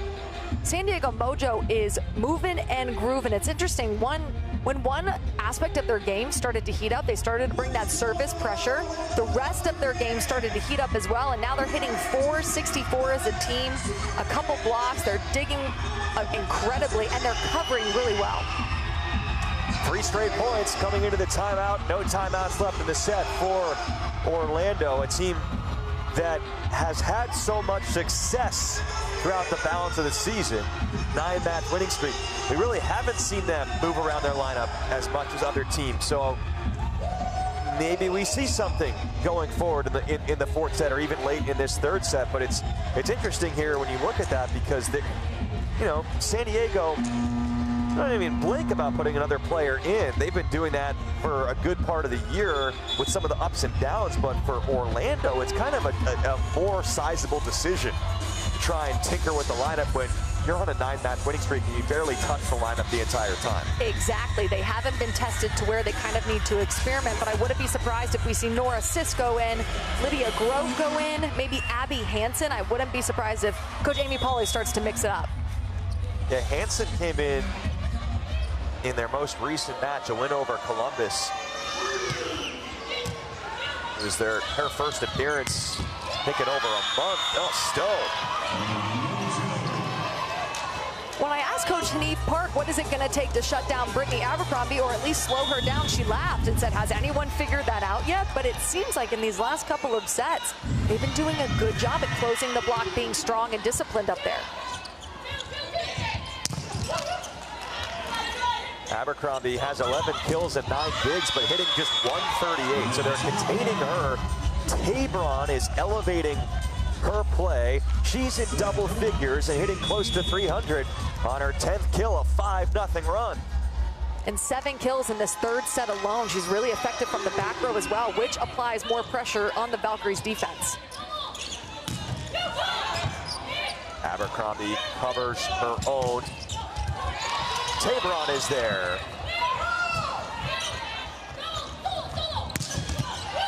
Venegas lifts it. Tabron rolls it. Pancake, Murphy. Point San Diego. And a 10-point margin in the 3rd. And that's not an easy swing. That off-speed shot from that middle back position, but the Mojo's looking really good.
San Diego Mojo take set 3 and push it to 4, and a big reason why is Maya Tabron. She was the additional offensive production that the Mojo desperately needed, and they got it from her. In that third set alone, she had 8 kills, hit 429. They're running her out of the middle back. They're moving her around well. She's swinging high. She's swinging around. She's providing the pressure from the service line. You know, she's an experienced 6th rotation athlete at SMU, coming off a whole lot of success and playing well here tonight. Mojo came into the night hitting just 180 as a team, 2nd worst in the league ahead of only Columbus. They needed to find pin hitters who could terminate. Dalkey's been better tonight, and now Tabron owned that 3rd set. To Dalkey, start of the 4th set. Orlando took the 1st. It's been all San Diego since, and that point by Braun. Since the 1st set, talking about the 2nd and the 3rd set combined numbers, 50-31 point margin in favor of San Diego. They ended the 3rd set with all the momentum on a 6-0 run. But Orlando tries to bring some energy, comes out with a point scored, and then a strong serve, and an opportunity for Schwann. Shoves it toward Page. Lee, aggressive set to the middle and Stone. Murphy lofts it up for Abercrombie, will tip. Pancake Venegas. Murphy back sets on the bump for Schwann. What a play by Murphy with the assist. That was absolutely beautiful. Really good ball control by Georgia Murphy. That's one of her strengths as well. And then beautiful placement. Courtney Schwann did a good job there at working in transition, getting off the net, allowing that full approach in front of her. Veronica Stone was up, but she just was swinging high and over to that deep corner honeypot. The dive. Normally a good server. Well, Murphy, one of 4 different Oregon Ducks in this matchup, not even counting, again, Taiba Hanif Park, who was an assistant coach there. So if it feels like I'm saying Oregon a lot, well, it's a lot of the players in the matchup are out of Oregon. And how cool for them to be able to play each other, play on the same team, play against each other. So much fun. And you got the Washington Husky and Schwann. Not a fan of this talking point quite as much. Dalkey and Lee had a missed connection. Yeah, it's funny how you could just tell the energy shift. We've only played 4 points in this set, but clearly now Orlando has come out with a chip on their shoulder. And Coach Amy Pauley mixed it up a little bit. We see Abby Hansen in serving. She also played front row at the start of the set. Now Dalkey, perfect dig by Schwann. Abercrombie scores.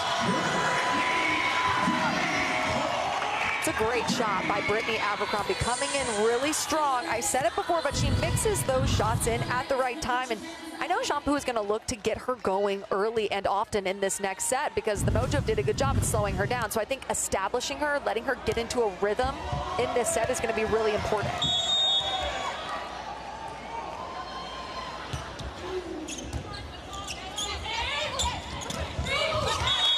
And Raynell Jones entered the match midway through. It's a kill for Jones. That was also one of those really smart decisions by Coach Hanif Park. She's a really solid server as well, and as we see there, very efficient. Not only was Jones great at Maryland, but she played in Italy in the Serie A 1 league, which is known as maybe the best league in the world, although PBF is getting there. It's catching up quickly. PBF is hot on its heels.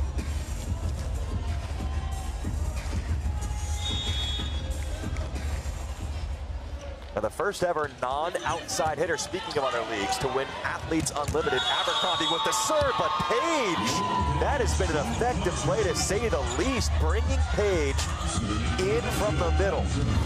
I mean, incredible. Her vertical is one of the most impressive things I've seen. She's very comfortable in that middle position. They can move her on the opposite, so she's very dynamic, but she sees the ball in the court so well in the middle. That's a normal opposite hitter that they're swinging in through the middle on that pre-planned play. I think she's had at least 3 kills that way. Anai is rejected. Raynell Jones tracking that ball so well. Maya Tabron does a good job as well at placing that block, putting that block in the right position. And then you see Lauren Page. Her job is to pull off and collect the tip.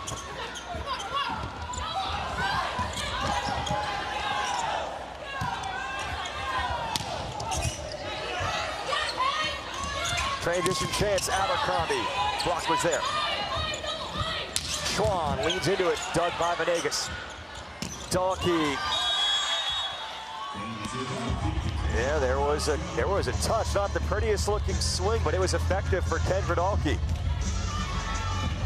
One of the common aspects of the Mojo's offense is that they're running through their back row a lot. Both Dahlke and Maya Tabron have scored a lot of points from that back row, whether the D ball, the C, or maybe the pipe. 15 kills for Dahlke, and that Abercrombie answer ends a 3-0 run. And speaking of back row attacks, Brittany Abercrombie is very efficient from that back row in that D ball. She sees the court really well, and she's able to swing in between the attackers with a whole lot of effectiveness.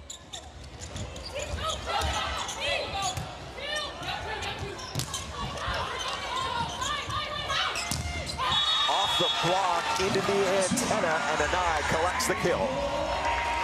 Give that point to Georgia Murphy. She just did her job so well. Her job is to cover. Adora and I just looked at her and said, hey, thank you, because Adora and I was trapped. The block was there, so she swung as hard as she could to try to get that cover ball, and she did. Murphy keeps it up.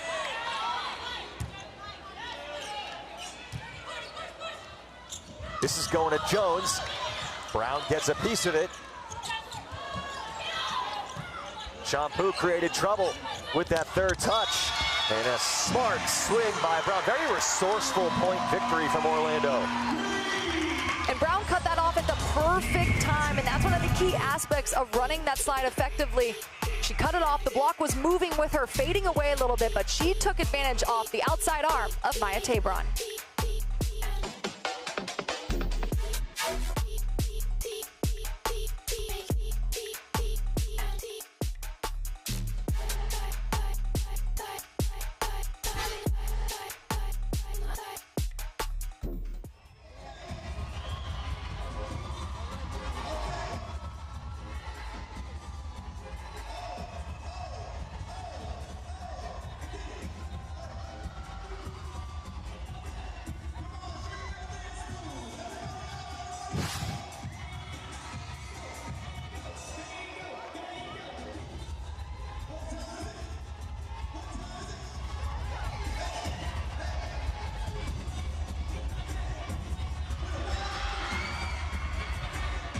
Back in Orlando, the first place Valkyries trying to keep pace with Omaha coming into the night just a half game back for first place in the league. And right now, San Diego giving them a run for their money. Last year, Orlando finished in a tie for last at 8-16 in the regular season. Went on an 8-match losing streak from April 11th through May 9th. Just a different complexion of the roster this year for Orlando. Totally different team now. Some faces that have returned, but they've amplified around them as Brown a total roof. That set is run inside on purpose. Lauren Page is going to her setter, running behind, but the block did a good job at setting up inside, tracking that ball and pushing their palms over the net.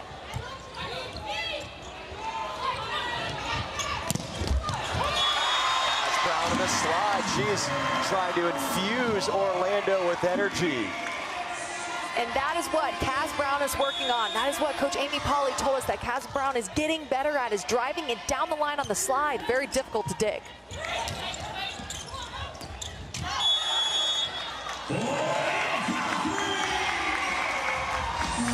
Page is trying to swipe that off the block.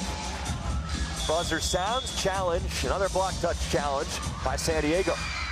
San Diego is challenging for a block touch. Once again, our R1 there, Zach McGright. Now, in and out is not challengeable in this league because Bolt 6 automates those calls and saves us all the time, every single point on any in-out call. That leaves the most common challenge as block touch. So you have matches where you will kind of see this all night. It's a very difficult call, and you have certain players that are going for it frequently, trying to find those fingertips. You see a lot of these challenges. But normally it takes not very much time for them to sort this out. And you see right here, quick decision, no block touch. And it was interesting during that challenge. I would call that a timeout. Coach Eve Park had time to really pour into her team. She was trying maybe to stop the momentum of the Valkyries, who were taking off there as well. That's a good point. I said earlier, kind of in passing, like a challenge and a timeout almost do the same thing. Obviously, a challenge, you have a chance to win back a point. It can be a different deal, but to your point, either way, it can swing momentum a little bit and almost serve as a timeout. They still have one left now to use at their disposal. Good cover by Shara Venegas, the libero for San Diego out of Puerto Rico. Anai, 4-4 swing done by Venegas. This has been her point. Back to Adora Anai, hit the antenna there off the block. Kaz Brown running the slide and pulling the blocker with them, or at least holding the block with her, is a huge advantage for this Valkyries team. And now Adora Anai is able to have those one-on-one situations or beat the block to that left side pin. 7-0 run for Orlando. Page ends the run. Lauren Page is so dynamic and athletic. She's just as confident running in front of the setter, that high ball, and then she's also confident running that red set behind the setter. Kind of high as well, but very athletic. And if you're wondering where Lauren Page played, the answer is Oregon. It's been the most common answer so far tonight. She also professionally played last year in Portugal, previously played in France, Germany, Switzerland. Brown.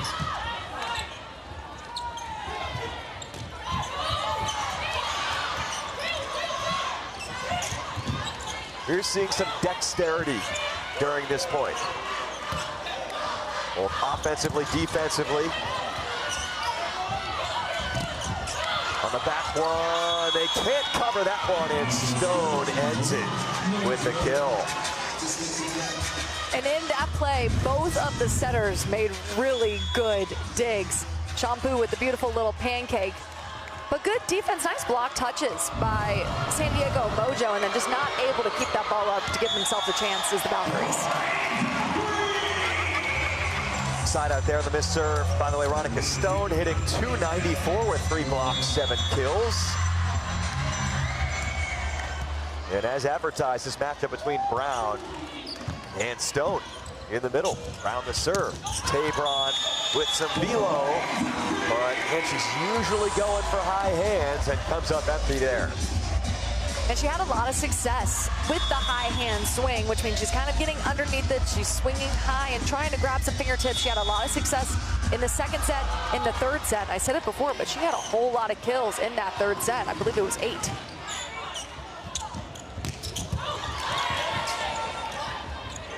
That's that D attack.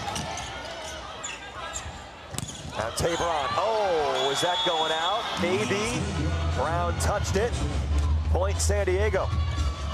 And you can't really be mad at Brown for that. You know, she's not used to playing that left back role. She's a middle blocker. She is good at defense. I'm not knocking her on her defense, but sometimes the court awareness, when you're playing that left back position, you're more aware of what's in and what's out from where you are on the court. And so just that awareness is a little bit down when you're not used to it. Well, in fairness, too, as a coach, you'd rather have players going for balls they shouldn't go for than vice versa. The alternative is scarier for a coach. And that's Abby Hansen checking into this set for Foster. You brought up Abby Hansen when we were speaking with Coach earlier today, and Coach said, Abby Hansen, she's a fresh body, she's great in practice, and here's the thing about Abby Hansen, people aren't really scouting her because she's not a consistent starter, a consistent part of their lineup, so she's kind of like a dark horse for them, a secret weapon. Yeah, I think that point was definitely made in comparison to Foster, who for the first time is having to learn how to adjust to the adjustments as a rookie who's being scouted heavily against at the pro level. Good play by Adora Anai, and, you know, kind of bouncing off what you said. You have Hansen coming in, not much of a book on her, and a timeout called. Orlando in control. Going into the break, doubling up San Diego in the fourth, looking to send this to the fifth.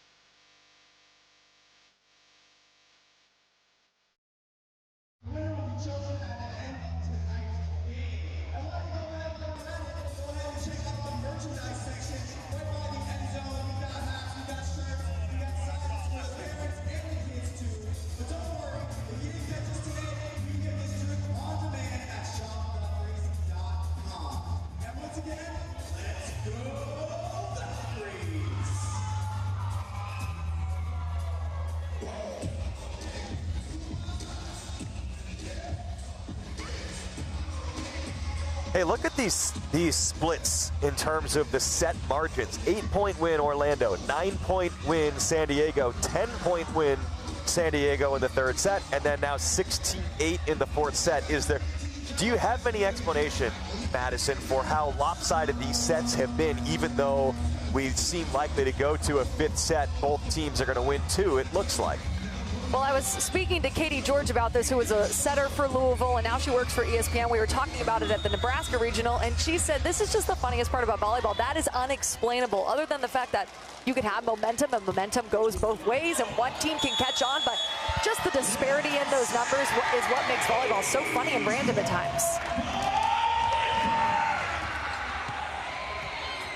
And part of it's personnel. When you have a couple of teams that are changing personnel a little bit tonight, that could just change the dynamic in a major way in a smaller sample size. Now, I love the way that Stone just hangs up there and then just pulls the trigger, really messes around with the timing of the block. That's very true. She's a true athlete. She's got a lot of hang time, so the block is still moving, it's shifting, and then she can strike it a little late, right exactly when she wants to, and she cuts it off at the perfect time.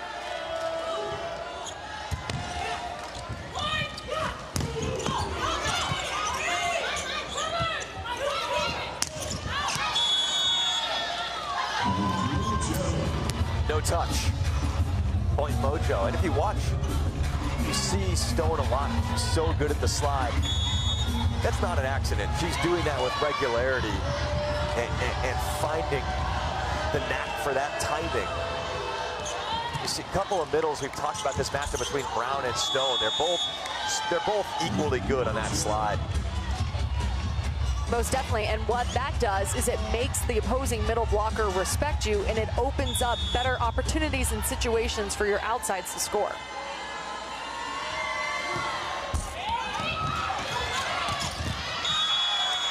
A little unlucky there off the net.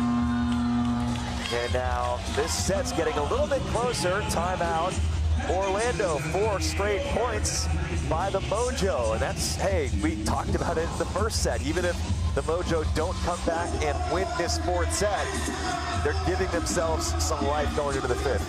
And that deemed to be a true equation, because they really did gain momentum and then take it for the rest of those sets, taking those wins. Another thing that the Mojo is doing well right now in the last 4 points is they're serving aggressively, causing the overpass. They're taking care of it. Valkyries are on their heels a little bit. This was the perfect timeout call from Coach Amy Polly. She wants to stop this run here.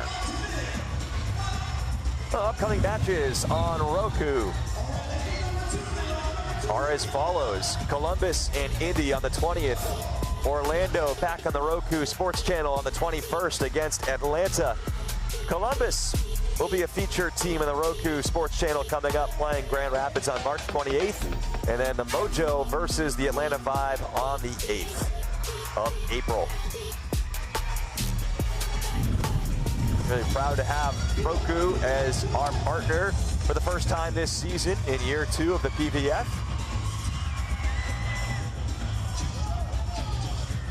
Here on a Thursday night in beautiful Orlando, Florida. They got a good, healthy crowd here tonight in a match that looks like it's going 5. San Diego trying to give a last-ditch effort in the fourth, but that helps. The side out from Abercrombie. Talk about the different routes that Orlando runs. I don't think I've ever seen them run Abercrombie through the middle on a set that is that high. And Coach Amy Polly was smiling afterwards. They schemed that up just to get out of that side out. It's a totally different look, too, with a left-handed player hitting middle.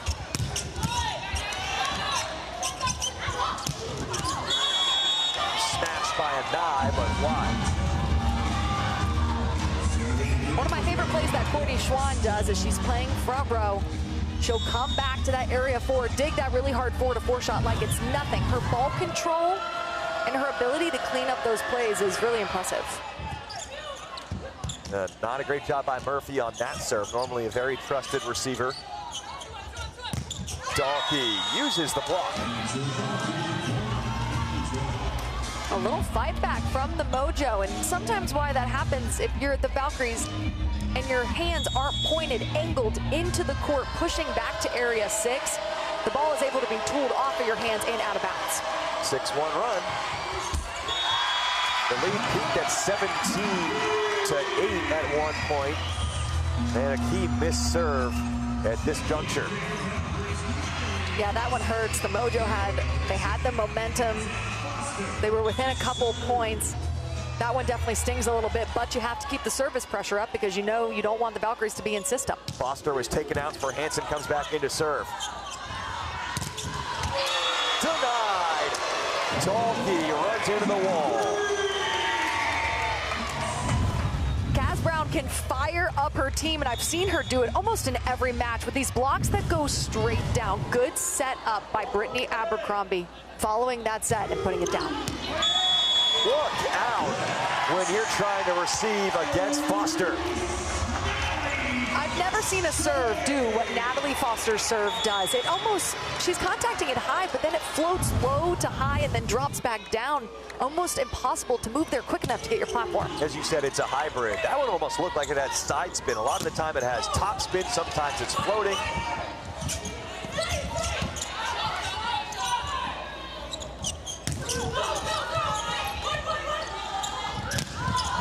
It's going to be interesting if this goes to a fifth set. Who is in the match? It's going to be an interesting decision for both coaches.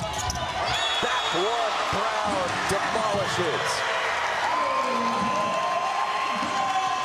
Beautiful decision-making by Shampoo, running Kaz in front. Kaz got blocked, she's doing a great job, and then just take her right behind, move that block around, create those angles, create those gaps and those seams for yourself by moving that middle blocker around off of one foot, beautifully placed and down the line, which is what she's practicing. Almost closer to kind of an in-between or mid-ball, you'd almost call it. It was run quickly enough live that I called it a back one. I noticed with Brown, like she's good in the slide. You also happen to see, I think, once or twice a match, she'll just crush a back one. Absolutely. So as the blocker, you know, if you see her on the slide, you can't break to the pin because she also can crush that back one, like you said. So you have to respect so many different shots from her. On the right, that team on the right side, when you're facing Orlando, you got Abercrombie over there who can hit the D-ball. You have Brown who can hit multiple shots. It's like pick your poison every single time. And that's why Coach Amy Pauley says we have to emphasize the passing because we have the routes that can just abuse a defense when they're in system. Yeah, she said it this morning. One of the first thing really she said to her team was, we need to serve and pass well. And that the rest of the match will cooperate for us if we do. And we have seen at times they have done that, at times they have not, and when they have not, this has gotten complicated. Absolutely, and Coach Amy Pauley also said that side-out efficiency, passing, and hitting efficiency were an emphasis for them at the beginning of the season. Mid-season, they reflected they were down in side-out efficiency, so they had picked up the passing and picked that up. And they had specific statistical goals in those categories that they were shooting for since the start of the season. Flex on him, Kaz Brown. Kaz Brown is the reigning middle blocker of the year. She did a whole lot of that last year. She's doing a whole lot of this year. Look at the reach. And then look at the celebration. She's the emotional driver for this team and just so disciplined up there at the net.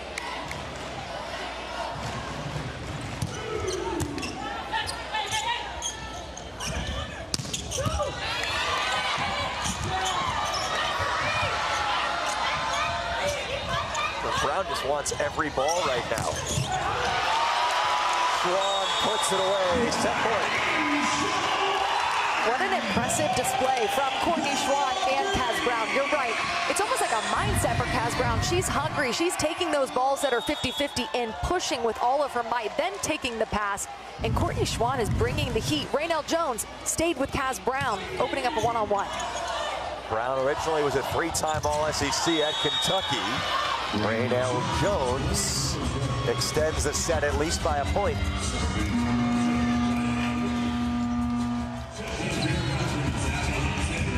And we were talking about the point disparity between set 1, set 2, set 3, and now we're getting it again in set 4. It's going to be really important for each team to come out fast. Who is going to come out the fastest in the fifth set? And that could be the decider. The point disparity has gotten larger throughout the night. It's the second straight set that a team has won by 10. We're going to the 5th in Orlando.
Here are the numbers through 4 sets, going to the 5th now in Orlando. And you have 2 coastal teams, San Diego coming across the country to play Orlando. It's like there's been a lot of high tide and low tide for each team so far, going back and forth throughout this night.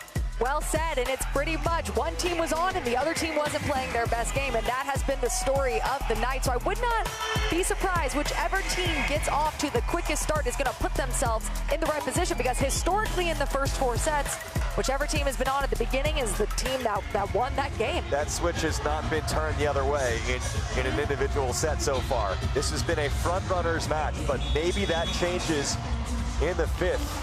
This is an all bets are off moment. Don't know what to think. You know, Orlando is in first place coming in. San Diego in 7th place. This has been a toss-up type of night, though, so far.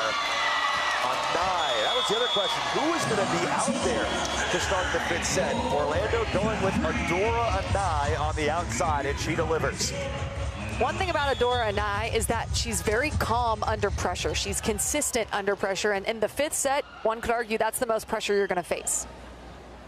I guess the answer for Orlando is you go with who was just in there when you won 25-15. Abercrombie. Off the hitter coverage, Schwan tight to the net. Shampoo to Schwan through the block. Schwan is getting on top of the ball and snapping really well. She's speeding up her approach and then getting on top of it, snapping quick with a fast arm swing. Veronica Stone gets there, is up, but she sneaks it through that open block. This is a pivotal side out on this point. Go to the bread and butter, and Veronica Stone sends it to the corner. Veronica Stone is so effective off of 1 foot behind the setter. Really moving the block around, and then Veronica Stone does a good job of dropping that thumb, going wrist away, swinging down her body and down the line. 308 kills for Stone. to go with 3 blocks. Out of system, Schwann. Lead at Tabron, covered. And Page races back there to keep it in play. Orlando ahead in the point, but a bad touch off the free ball. Doesn't matter. Schwann terminates. Shampoo is so fast, and one of the things that you have to have as a setter is if the pass isn't there, you got to be able to get your feet there, or in this case, get your knees there, get underneath it, give your setter, your swinger, a hittable ball. And Courtney Schwann is mixing up her attack really well. A whole lot of tools on display for her. Schwann with double-figure kills as Dahlke aims for the line and misses. The double-double now for Courtney Schwann. Off the hitting error in a set to 15 points. Got to do something. I was thinking they might be calling a timeout. They're actually going to... San Diego is challenging a block touch. Challenge the block touch. We've already touched on this, that it serves as a timeout as well. Whether you win the challenge or not. And you see Taiba Hanif Park, she's treating this like a timeout with her team. Orlando is just standing out there, just conferencing in the middle. Did it hit the shoulder? Yes, it did. Hit the top of the arm, so it was a good challenge, a kill for Dahlke. And then you're rewarded, and you get that challenge back. So, and you get to talk to your team, you stop the momentum, and you get the challenge back. A lot of good things. Yep. Both challenges. So still 2 remaining for each team. And the block against Schwann. So San Diego evens the set.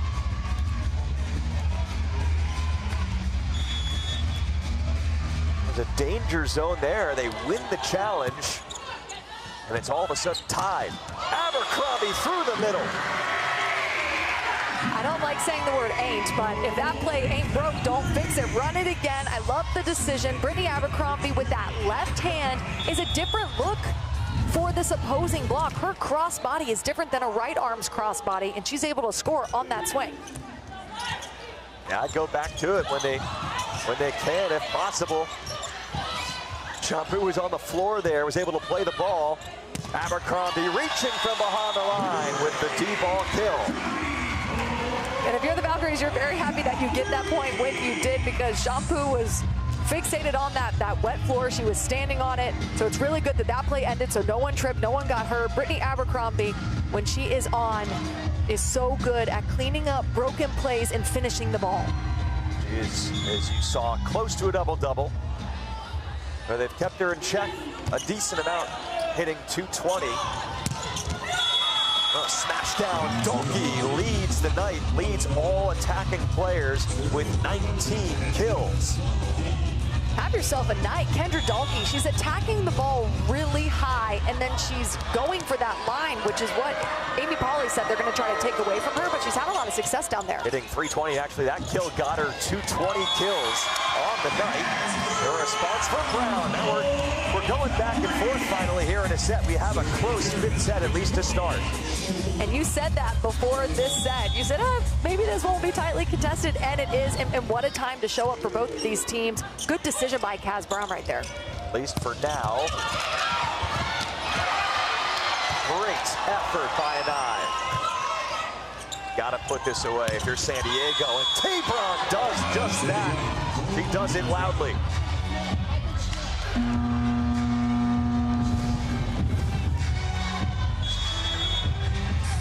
Check out the hustle from Adora Anai and Georgia Murphy. This is what you want. You want both players' bodies on the ground, both players going for it, and then that tempo set.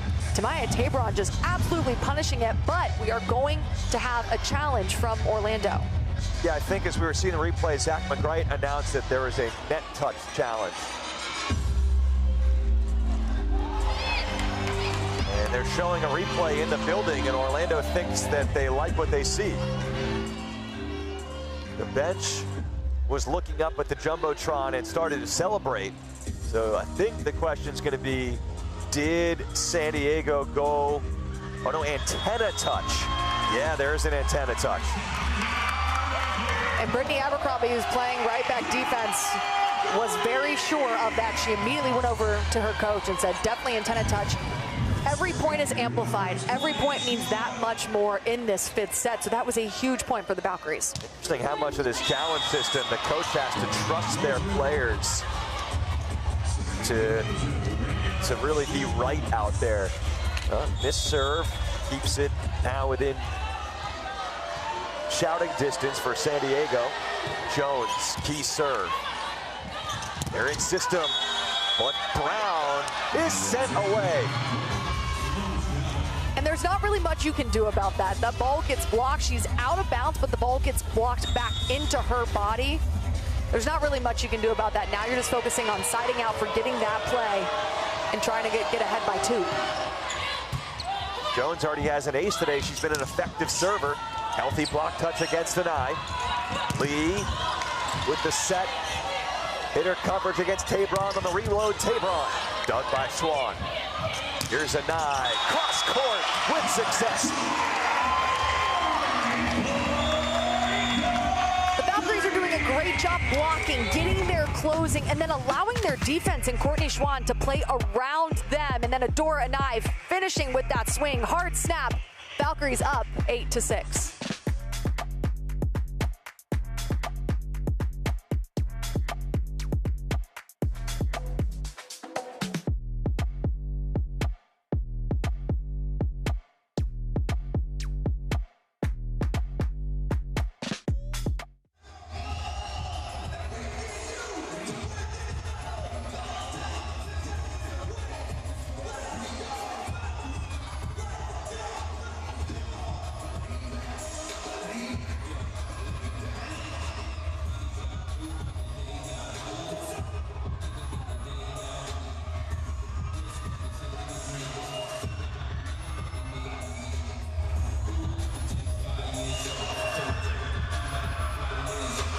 Okay, you see the first 4 set scores. Nothing was very close through the first 4 sets. This is up for grabs in the 5th.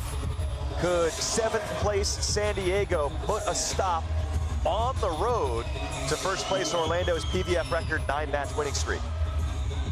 And the Valkyries, their backs were up against the wall a little bit in this matchup. They've come out strong in this 5th set. I know for a fact they want to get to 10. The Mojo is on a 2-match losing streak, so they are just as motivated, but for different reasons. And this has been a really interesting match. It's been a funny story to tell almost because of that point disparity, but this one right here is a lot closer, and every point matters, which makes this that much more exciting and pressure-filled. Well, the Mojo just lost those 2 in a row, both against Grand Rapids. Grand Rapids lost earlier tonight at Atlanta. Omaha, which is a half game behind Orlando in the standings for first place, is locked in a tight one in Indy. Those teams are in the 5th set right now and tied early in the 5th set.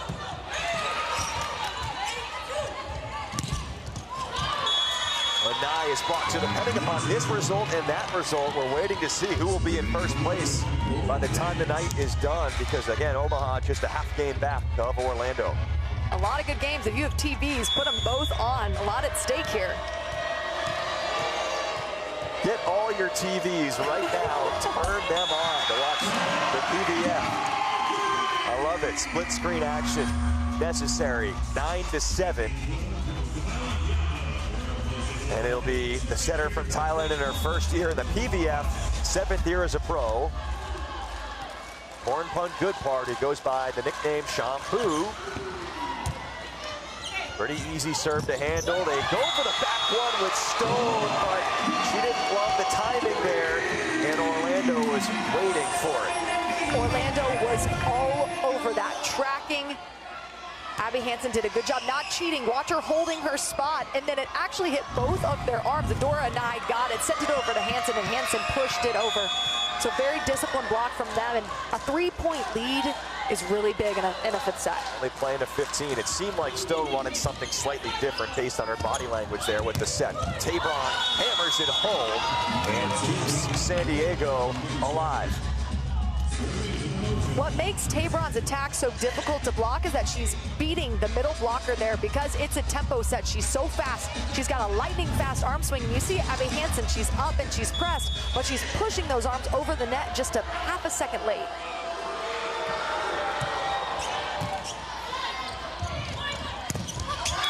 There's Anai.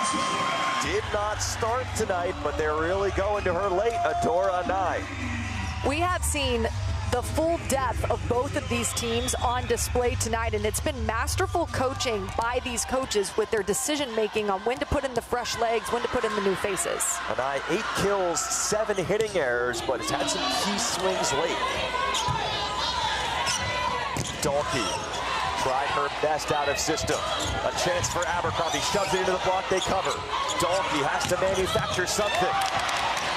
Schwan to dig, Nye tips for the donut, Dalkey reads it. Tabron, they were ready for that one. Here's Schwan, tips it.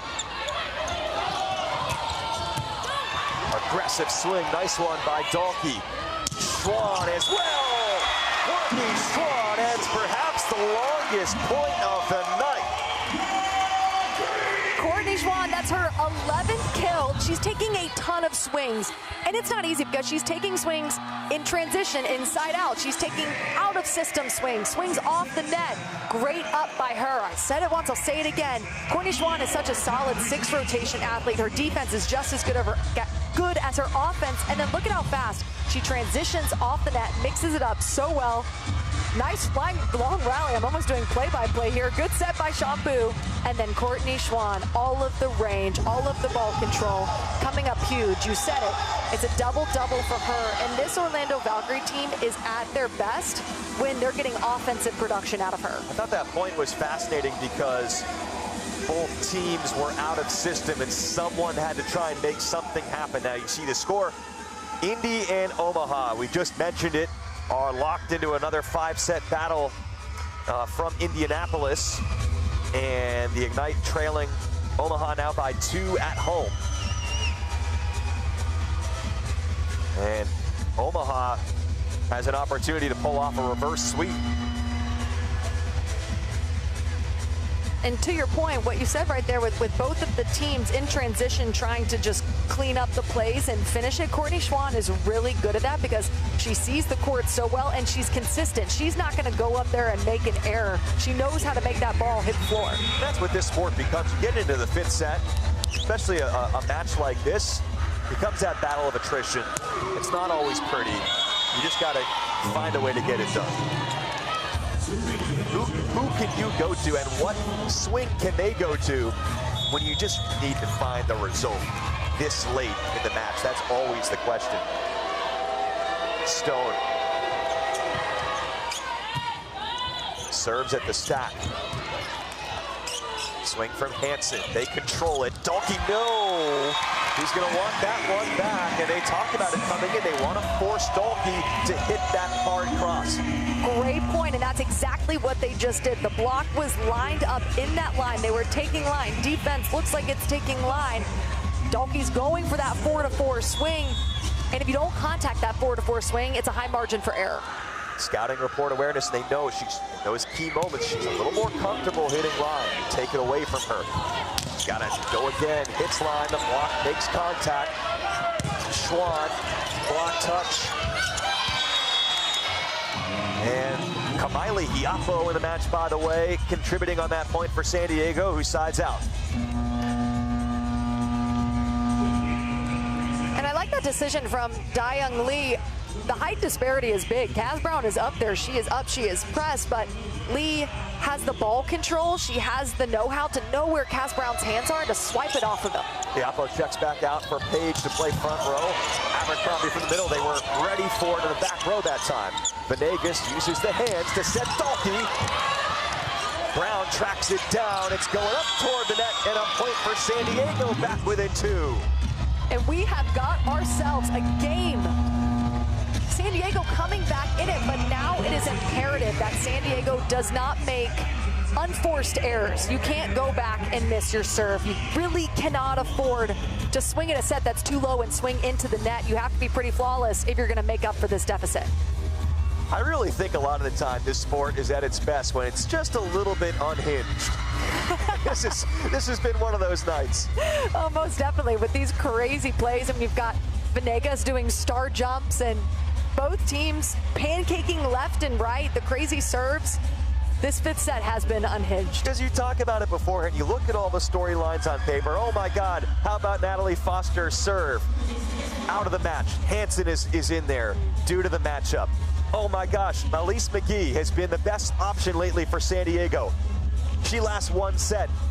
You put Lauren Page in. I'm not trying to rag on those players. I'm just saying that it all sounds nice and clean with the storylines beforehand, and then you get into a match, you never know what to expect. You never know who's going to be in there or who's going to be making the key play. Exactly, and that's why it's so important to have a full team. That's why it's so important to have depth at each position, because with how talented all these players are, there are All-Americans, there are national champions lining the bench. So it's really imperative to have that depth. If you are down, you can mix it up. And then the coaching decisions are really important as well. Lee with the serve. Abercrombie, Lee extends for that dig, reaching down. They find Lee again, first ball. Excellent set by Venegas. Schwan has to use two hands on this one. Donkey has to round about into that attack. Now it's Abercrombie with a scoring chance. Abercrombie, San Diego would love that defensive play back. What a rally, both sides. First, let's take a look at this dig. Georgia Murphy laying out, this is exactly what you need out of your libero. A never say die kind of mentality. Put your body on the ground. Good set by Shampoo, reversing that flow to Brittany Abercrombie. Serve from Abercrombie, match point. Excellent pass on a tough serve by Dalkey, and she is rewarded. The match keeps going. This 5-10 record for the Mojo is not reflective of the talent that they have on this team. Taking this Valkyries team that's on a 9-match win streak this late in the game and still in it, they have a lot to be proud of.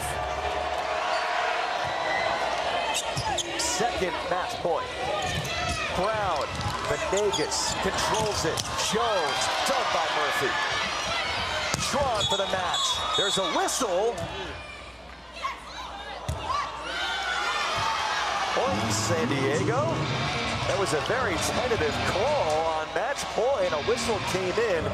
Eventually, net violation, I think, was the signal from Zach McGright. And this is not a challenge. It's just a timeout by Amy Pauly.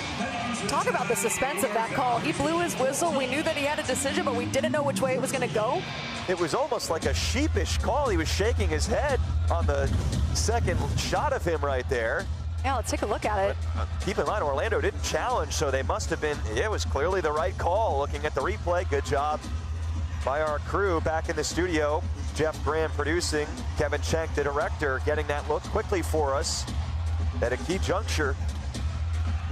Take away that net touch. Georgia Murphy's dig after that. You see how her platform is up? Well, then she's able to get her hands up, take it high hands. That was a really impressive dig. Take away that net call. Even if it didn't count, it's an impressive. Yeah, for sure. Good point. No, I like it. It's a very tough adjustment for a backcourt player to make. But now, San Diego has killed off 2 match points and a chance to send it to deuce. 5 out of the last 6 points have been won by the Mojo. Dalkey leads their team in aces coming in. This gets that one in play. Here's Abercrombie, dug by Lee. When you need it, Dayon Lee. Nice roll over by Tabron, and Jones sends it to the court. It is deuce in the 5th set. This is a mindset from the Mojo. They are not letting the ball touch the ground. The digs, the ups. Maya Tabron taking a little bit off of that, so that ball barely cleared over the net. Orlando's on their heels, and just like that, we're going to overtime in the 5th. 6-1 run. Clips the net. Good pass, Anai. On the slide. Brown. Lee has options in transition. Tabron hits line. Dug perfectly by Anai. D-ball, Abercrombie. Lee racing for that one. Buck set. Tabron. Schwan. Pretty textbook. Dig to attack. Goes short. Courtney Schwan. Courtney Schwan in transition. Such good court awareness by her. Coming in strong, coming in aggressive. noticing that campfire is open. Defensively, both teams, the middle backs for both teams, Adora and Kendra Dalkey were making great reads in that play. Really long rallies we just saw. But Courtney Schwann, with her cool double-double, has risen to the occasion big time offensively.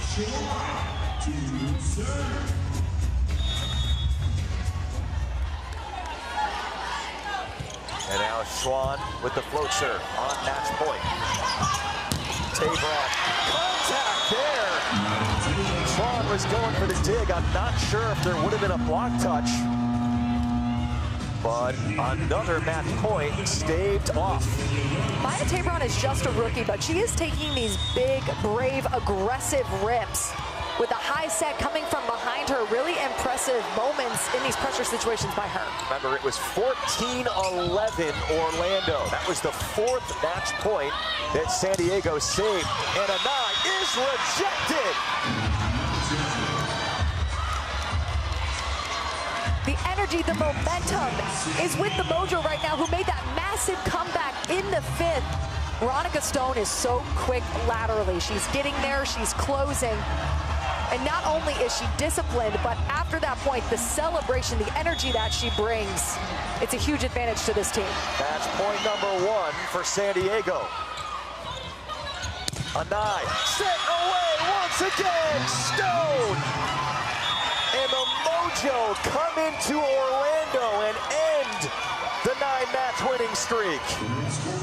The Mojo, coming off of back-to-back losses to the Rise, took the Orlando Valkyries to the breaking point, came back, won in the fifth. All-around solid team performance by the Mojo, who had a never-say-die kind of mentality. They did a good job at slowing down Brittany Abercrombie and the players that they needed to slow down for Orlando. One of those including Adora Anai, and the stuff by Veronica Stone to finish it. I know that must feel good.